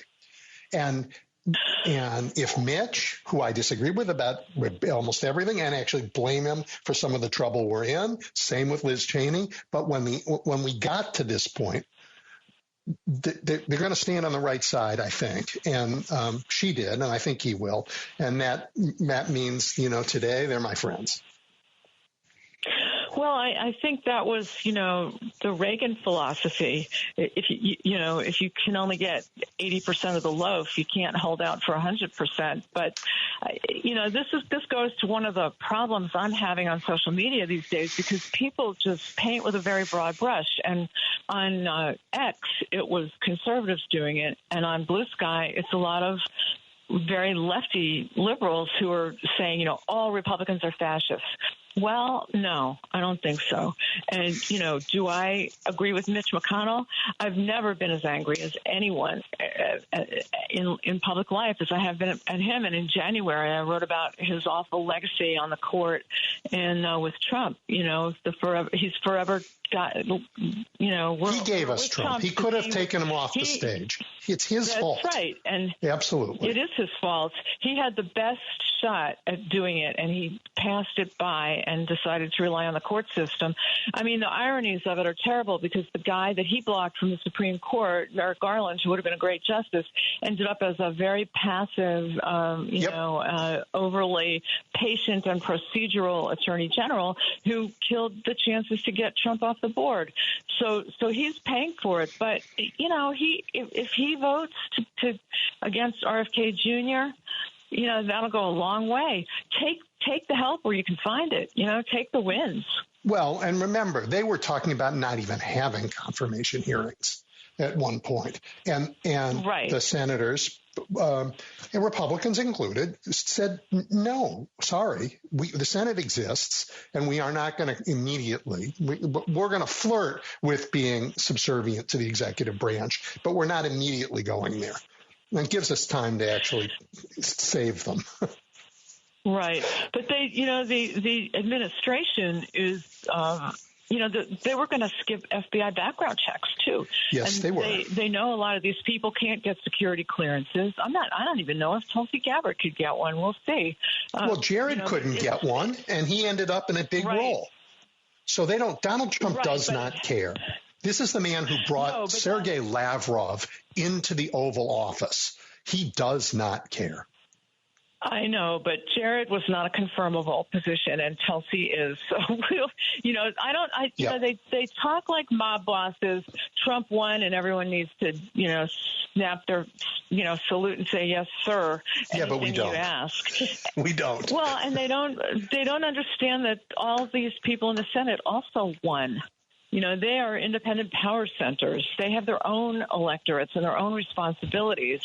And so I hope enough of them remember that by the time we get past the pump. And I think all this outrageous stuff going on now is going to help maybe stiffen some backbones. That's my hope. I'm not saying it's a sure thing, and I don't want to be accused of, being naive, because I'm not. I've seen what goes on, but it hasn't happened yet. Well, has any president that you can recall gotten off to a worse honeymoon? I mean, seriously, worse than this? No, it's terrible. I mean, what we've already seen before he's even in office is that the killing of that immigration compromise was not a one-off. He can stand outside of the Congress, outside of any public office, tell people what to do, and they'll do it, even though, mark my words, you think they're going to get a great immigration compromise in the next 4 years? I doubt it. It's never happened before. He wrecked everything that came his way, every opportunity during his first term. The only people who signed compromises into law, with a few exceptions, are the Democrats.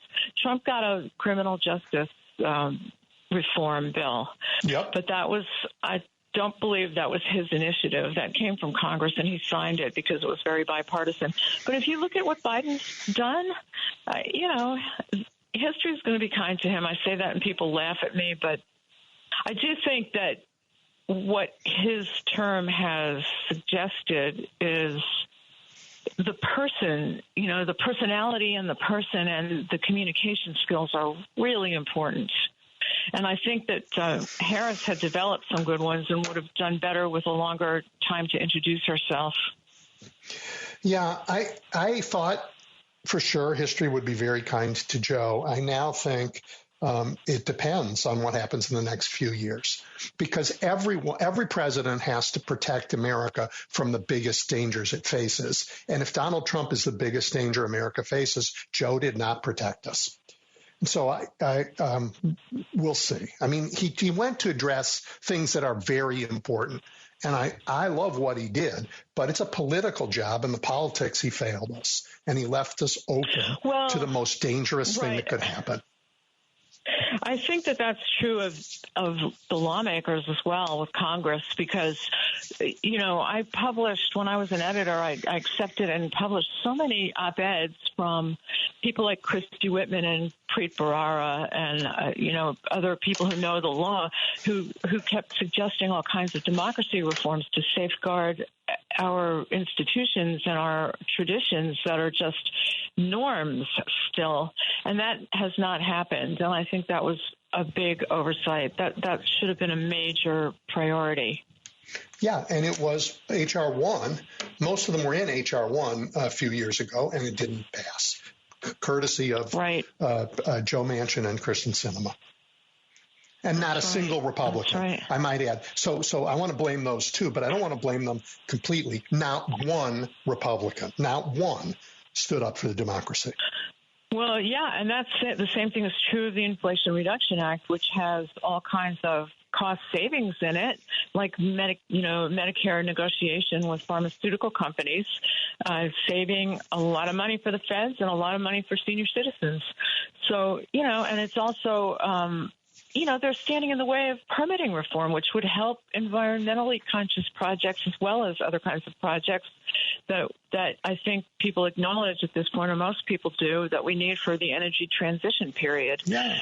So, and they wanted permitting reform before because it made it easier to get pipelines. So, it's just crazy. Absolutely crazy. Mm-hmm. Yeah. Nuts.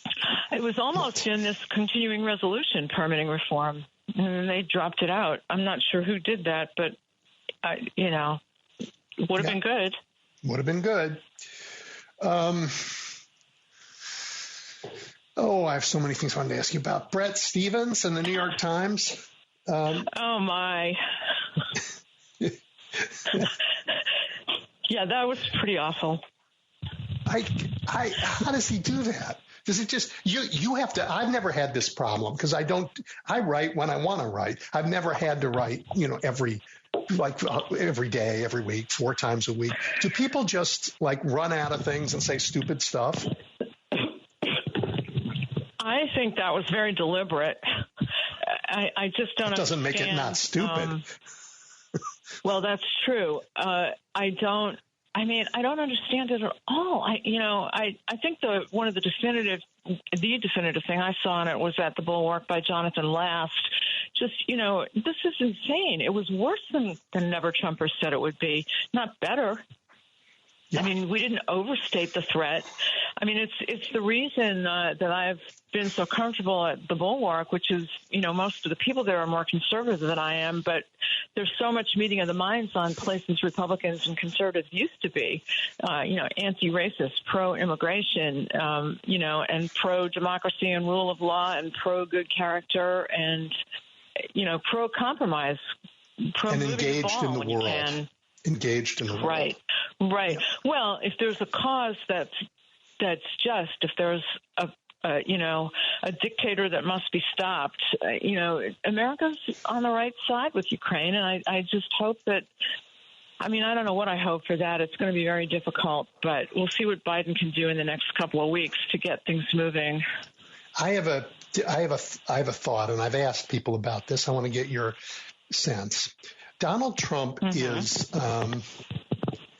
he every time he sees somebody weak, it is his uncontrollable instinct to take advantage of that weakness. I mean, if you watch the debate he had with Joe, when Joe was clearly too old to debate, as it dawned on Trump in that debate that Joe was unable to rise to the occasion, he got crueler and harsh. And he would say things like, "You should be ashamed of yourself." God knows a person coming from that man, it's rich. But he can't help himself when he sees somebody who's weak on the other side. And unlike 4 years ago, because of Joe Biden, Putin is vastly weaker than he was. Russia is vastly weaker than it was. Maybe Trump won't be so quick to get in bed this time. Do you think he perceives it that way, or does he see a man in charge of a developing empire, a man who's not afraid to go invade a sovereign nation because he just wants it back? I don't know. That's my point. I mean, because Moldova and Georgia, for God's sake, the home of Joseph Stalin. These two countries are like Ukraine, trying to get out from under the Russian thumb. Russia's become sort of vassal to China. It got kicked out of Syria now. It's a really interesting, different thing. Well, maybe Trump Hotel Moscow is worth it. Yeah. I don't know, but I will say that, and I'm surprised to hear myself saying this, but I mean, Marco Rubio is a normal person from my point of view with normal foreign policy views that are sort of, mainstream American foreign policy views. Same with Mike Waltz, the national security advisor coming from the House. I mean, I have no problem with how their views line up. Anti-China, pro-Ukraine. If he didn't want that kind of policy advice, why did he pick those people? Well, maybe because Rubio has shown that he'll take his own counsel and his own advice and cash it in for 1 second for something he thinks is better. He's not been consistent, for sure. I mean, you're talking about a Marco Rubio that we once knew. I think, right? Let's see if he has that spine. Well, he worked very closely with Mark Warner on the Intelligence Committee in the Senate, and they've released some very good bipartisan reports. They did. And so, I'm willing to wait and see on some people who have shown some flickers of independence. Yeah, but then again, none of these jobs is as important as they should be because Trump undermines everybody in them all the time. All the time. Well, that's true. That's true. And Rubio may eventually really regret giving up his Senate seat for this. I wonder if Rex Tillerson feels that way about giving up, his CEO-ship. Where is Rex these days? The only thing I can think of is maybe Rubio plans to be a presidential candidate once again at some point, or he wants to run for governor of Florida. Who knows? But when you start thinking about Democrats and messaging, I mean, I hate to say this, but Gavin Newsom, it's interesting because his his childhood disability of dyslexia, and I think it was pretty severe, he's had to memorize things and learn to speak extemporaneously. And I think it's really been an asset to him in politics. And he's shown it on Fox News when he gets on there and debates DeSantis or other people, or even just the hosts. So, I have that same problem. Leader. Yeah. Really? Yeah. Well, you both have overcome. It's work, for sure. Yeah. Yeah. Well, Jill, we are running out of time. I want to, we have about 30 seconds, and I want to take all of them to thank you for your work, to talk about how important it's been, not just, for me, but for the tens of thousands of people who see your stuff and count on it. It's important to have thoughtful, experienced, and I said experienced, not old, thoughtful, experienced minds, looking at the world we're in. We're going to need to bear witness for sure. Well, that's very nice of you to say, and it may encourage me to stop ranting on social media and try to write more thoughtful pieces. And it's always a pleasure to talk to you. And these conversations, I think, are valuable as well. Yeah. All right. Be happy. I'll talk to you in the new year. You too. Please be happy. Yep. Bye-bye. Bye. Edwin Eisendrath is taking your calls now at 773-763-9278. The Big Picture is on now. WCPT 820. All right, Jim, kick us off. Hi, Edwin. I was watching Maria Ressa, the Nobel Peace Prize, she won the Nobel Peace Prize for journalism, raving about the Internet again and saying how the Internet's taken the whole civilization of a political cliff. He said you can make up any nonsense you want on the Internet, and people believe it like they believe that the sun's coming up tomorrow. He uses the president of the Philippines as an example. His father killed hundreds of thousands of people, stole $10 billion, and they've got the son out as a saint. They erased all of his history. You look at this nut that's the president now, the guy with all the dough, made up everything out of whole cloth on the Internet. He bought the internet to do it, and now he's threatened our whole. I mean, this is capitalism run amok, absolutely run amok. When you can threaten the whole United States infrastructure of politicians by just a couple of tweets, I mean, it's ridiculous, absolutely insane and ridiculous. But yet here we are, and I still say that the internet elected Trump. He elected him in 2016. I knew it right away that morning, that night of the election. I told my nephew, I said, this is an internet election. There's no question about it. I said, I don't know how the Russians did it with the bots. And so it really isn't that much money to do it. It isn't that much big of an effort to do it because people believe any kind of nonsense on the internet. Trump, I heard that internet story about eating cats and dogs a couple of days before Trump brought it up in the debate. Which should have disqualified him. That should have disqualified him right off the bat. I don't know how any good vote for anybody in a debate would say that people are eating cats and dogs. That'll go down in history as the most ridiculous remark ever in any presidential debate on the earth, anywhere on the earth. But people voted for him anyway. So, I mean, my point is they don't know what to believe anymore, Edwin. They have no idea what they have no idea. I can see where it comes to science and so on and so forth, but when it comes to politics, forget it. Anyway, I don't know what you can say, but that's all I say. I share your frustration. William Randolph Hearst had a similar power with newspapers in a different era when we found our information that way. It's faster, for sure. Yeah, but remember this, Edwin. Newspapers are written at a fourth grade level, always, because it was a fourth grade level. The Internet's got, as far as I'm concerned, because why did Australia ban the internet until you're 16 in Australia? There must be some reason behind it.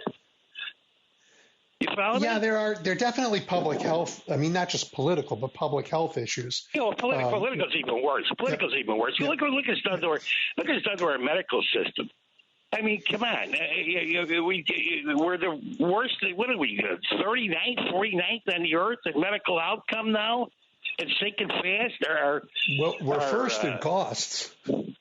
Yeah, and as far as how about this? Democracies were like 29th. We're 29th in the world in democracies. Yeah, I know. We're going toward. Trump, 4 years of this psychopath. Can you imagine? I can't even imagine it. I mean, at Christmas, I'm dreading anything. I can't even turn the television on. They got him on morning, noon, and night. Every newspaper I look at, he's all over the newspaper. By tweet, he tweeted this, he tweeted that. Musk tweeted this and tweeted that. Here's Musk's picture again. Here's Musk again. This is Musk's picture again, and again, and again, and again, and again. I mean, I've never experienced anything like this in my life. And I don't know how we're going to survive it. I really don't. It's going to be. But anyway, it's going to be tough. Yeah. We have to reach out and take care of each other. For it. Well, we have to take care of each other. I've always done that, Edwin. So that's never going to stop. But the point is, your mental health is going to be really attacked. Anyway, have good holidays. Thank you. You too. Merry. Paul. Hey, Paul. That's a British term, is it? Yeah. Mary, that's what my British friends say. Well, the phrase used to be the best democracy money can buy, which I think really I say it is the most overrated democracy and overpriced democracy that money can buy. That's what I've decided about this United States. And we saw it. They don't hide the ball. They don't even try. We know what happens is that the way billionaires become billionaires is by taking advantage of every entitlement that there is. Every subsidy, corporate subsidy or tax break, you don't become a billionaire by being just a good business person, by selling widgets, because you couldn't sell enough widgets. You get a big billionaire by getting government money. So you use the power of government to collect revenue to put in the pockets of billionaires, because that's where the billions are. Government has billions. And that's what Elon Musk is, and that's what the rest of them are. And that's what we do. And so it's unbelievable that this idea that, I want to pass the debt ceiling, 6 minutes 6 months in advance, and I want a 5-year. I mean, how many times have the Republicans held the Democrats over the barrel over the debt ceiling and spending cuts? That's spending cuts for us little common people. It's because why they want to cut spending for us little common people is so they can give more billions to the billionaires. That's all. I don't see how, and I guarantee you, Edwin, that the national debt in 4 years from now will be well over $45 trillion. He'll add $10 trillion, and it'll be pushing $50 trillion. Because that's how. Think about it. When Jimmy Carter left office, the national debt was $800 billion. That's $0.8 trillion. So in the last 44 years, we have accumulated over $35 trillion in debt. And I've got to tell you, that money is somewhere. They like to say, oh, it's they're giving the money to the wrong people. The people who have the money still have it. That's where the money went, still have it, and that's the billionaires. If that money was being spent on us, we'd have it. We'd have the structures in our society, the medical. We would be seeing the results of that $35 trillion if that went to us. 25% of all of our debt, of our debt, happened during Trump's last presidency. It's a big deal. So you're right to flag that. This is the third time in our history that America's had, plutocratic rulers, really the very wealthy, who have taken control of our government. It happened during the slave era, where wealthy planters and enslavers controlled the government. It happened in the Gilded Age, the beginning of the Industrial Era. It took a civil war to end one. It took World War I and the Great Depression to end the other. I hope it doesn't require a shock to the system like that, and that ordinary people will say, well, no, we just want the government to work for us, and say it loudly and not get bullied. Yeah, that the 25% of the national debt that Donald Trump ran up in 4 years represents 2/3 of all of the money that has been spent through Social Security in 90 years. In other words, the $8 trillion that he ran up. That I didn't know that. That's an amazing statistic. That is an amazing statistic. Yeah, that's 2/3. He blew 2/3 of the Social Security that has been paid out to 500 million Americans. $12 trillion has been paid out. You can find this on the Social Security website. $12 trillion has been paid out to over 500 million Americans since Social Security started paying out in 1940. And Donald that's Trump money Americans put in. 2/3 of that. Huh? Yeah. And that's money Americans put in. Yeah. That's what we put in. And by the way, Social Security, this is an interesting thing that people don't realize.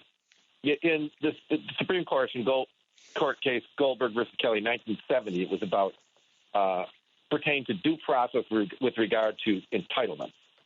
And, of course, the court defined entitlement as an entitlement is a government benefit to which the beneficiary does not pay into directly but may be entitled through the criteria of the application process.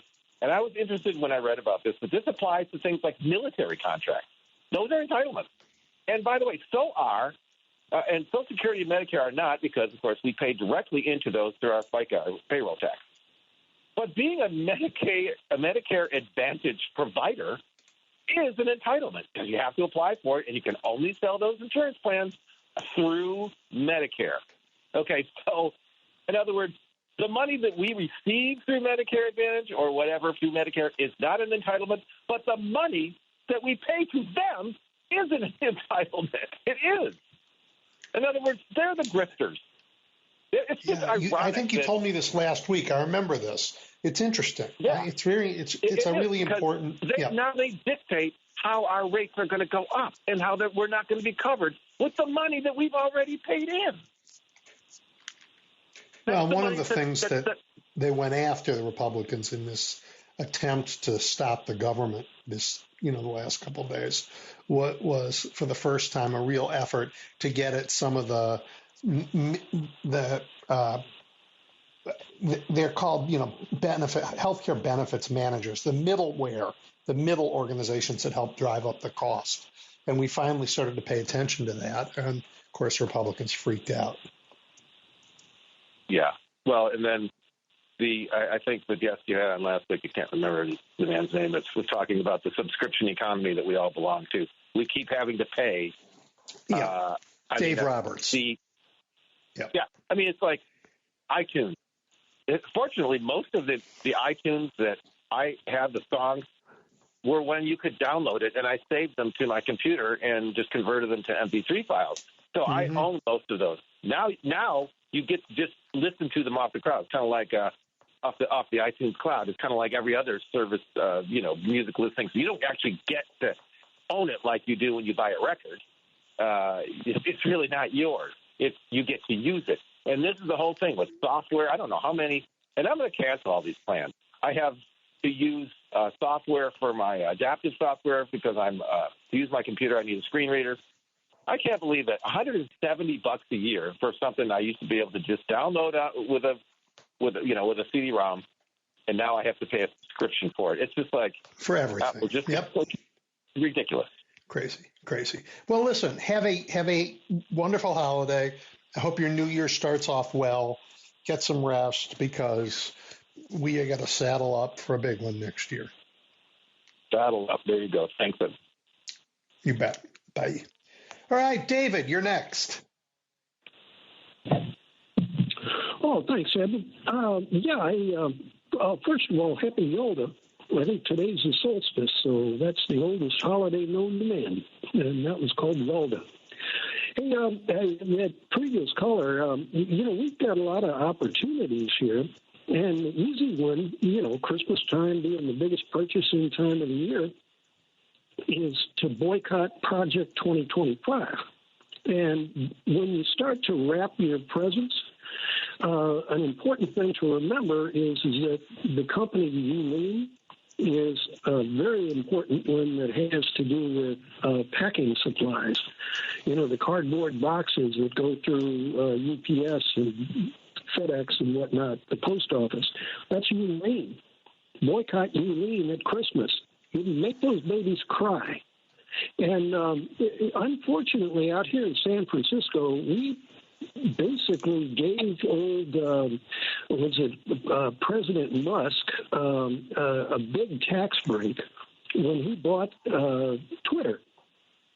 There was what was called the Upper Market Redevelopment Campaign, and Twitter was one of the first tenants to move into this depreciated part of town. Depreciated in San Francisco terms is still multi-billions of dollars. And Twitter got I'm trying to remember how many years they got for a tax break. It was like if I remember right, it was a $6 billion tax break for moving into this depreciated part of town, upper market. And when Twitter was bought by Elon Musk, he bought the opportunity to not pay taxes. And so that part of his fortune is based specifically on being able to buy Twitter. And it didn't matter if he ruined Twitter, he was still going to get the tax write-off. So it's one of those sickening things. But we do have the opportunity to boycott Project 2025, and the bigger they are, the harder they fall. Well, there's some familiarity here in Chicago with the Yulins. They are an Illinois family, although their business is right over the border in Wisconsin. And they have been big funders of Project 2025. I believe next to Elon Musk, they're the biggest funders of Republicans this election cycle. They are the biggest funders of Ron Johnson, who might be the worst United States senator, the man from Wisconsin. So if you're saying that just stay away from cardboard, and you might put a dent in their holiday cheer. I'm all for it. Oh, yeah, and don't forget there are other paper products, and I'm not sure if wrapping paper is part of it, but the Koch brothers, of course, have a whole lot of party supplies and picnic supplies and, the paper plates and paper cups and the paper towels, all of those different things. If listeners just do a basic Google search of boycott Coke products, there are endless images of all of the different, I think Bounty was one of them, all of these famous paper towel companies and whatnot. Gulf Gasoline. Let's see, 76 gasoline is a good one to boycott. That's Coke's. And just boycott them. If Christmas is the travel time of year, we'll boycott the gasoline, right? If the oil and gas boys, and boycott Chevron. If we want to deal with Gaza, boycott Chevron this year. Make sure you don't buy a penny's worth of gas from Chevron, and you'll be able to put a stop to Gaza right away. The slaughter in Gaza.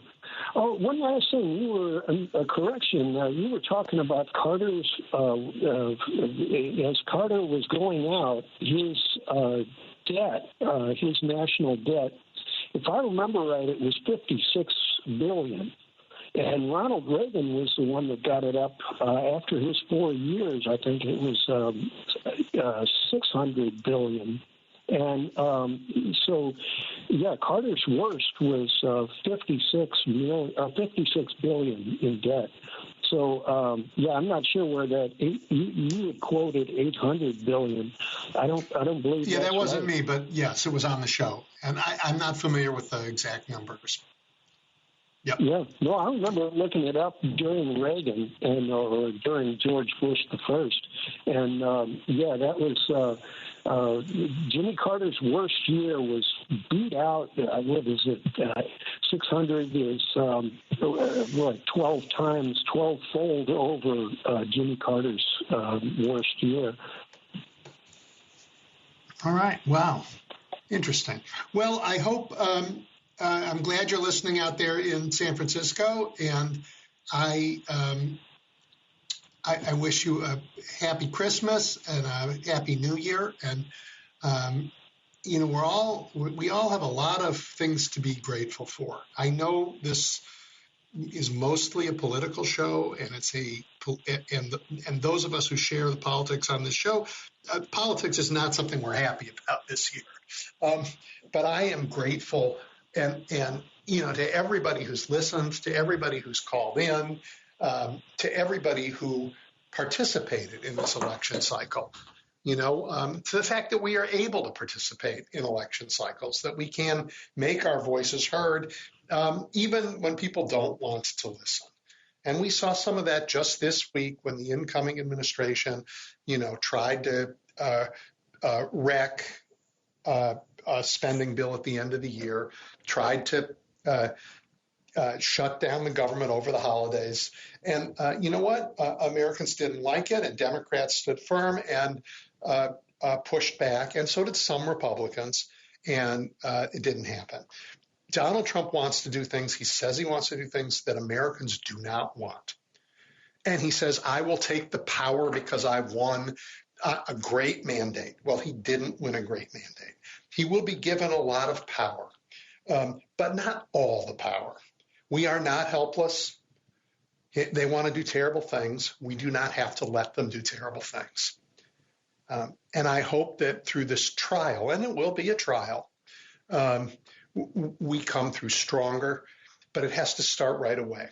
So get all the rest you can, hug your families, enjoy the holiday, come refreshed for a new year, because January, it starts. And he's likely to pardon the January 6th guys right away.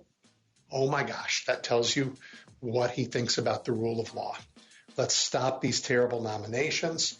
Let's buck up the Republicans we can to get them to hold the line, and our Democrats have to do their job, and they will. But again, I am grateful that we're in this fight together, and I'm grateful for the time. And before the year goes, I also got to spend a moment and thank Julia and Paul for the enormous work they do to help make sure these shows turn out the way they do.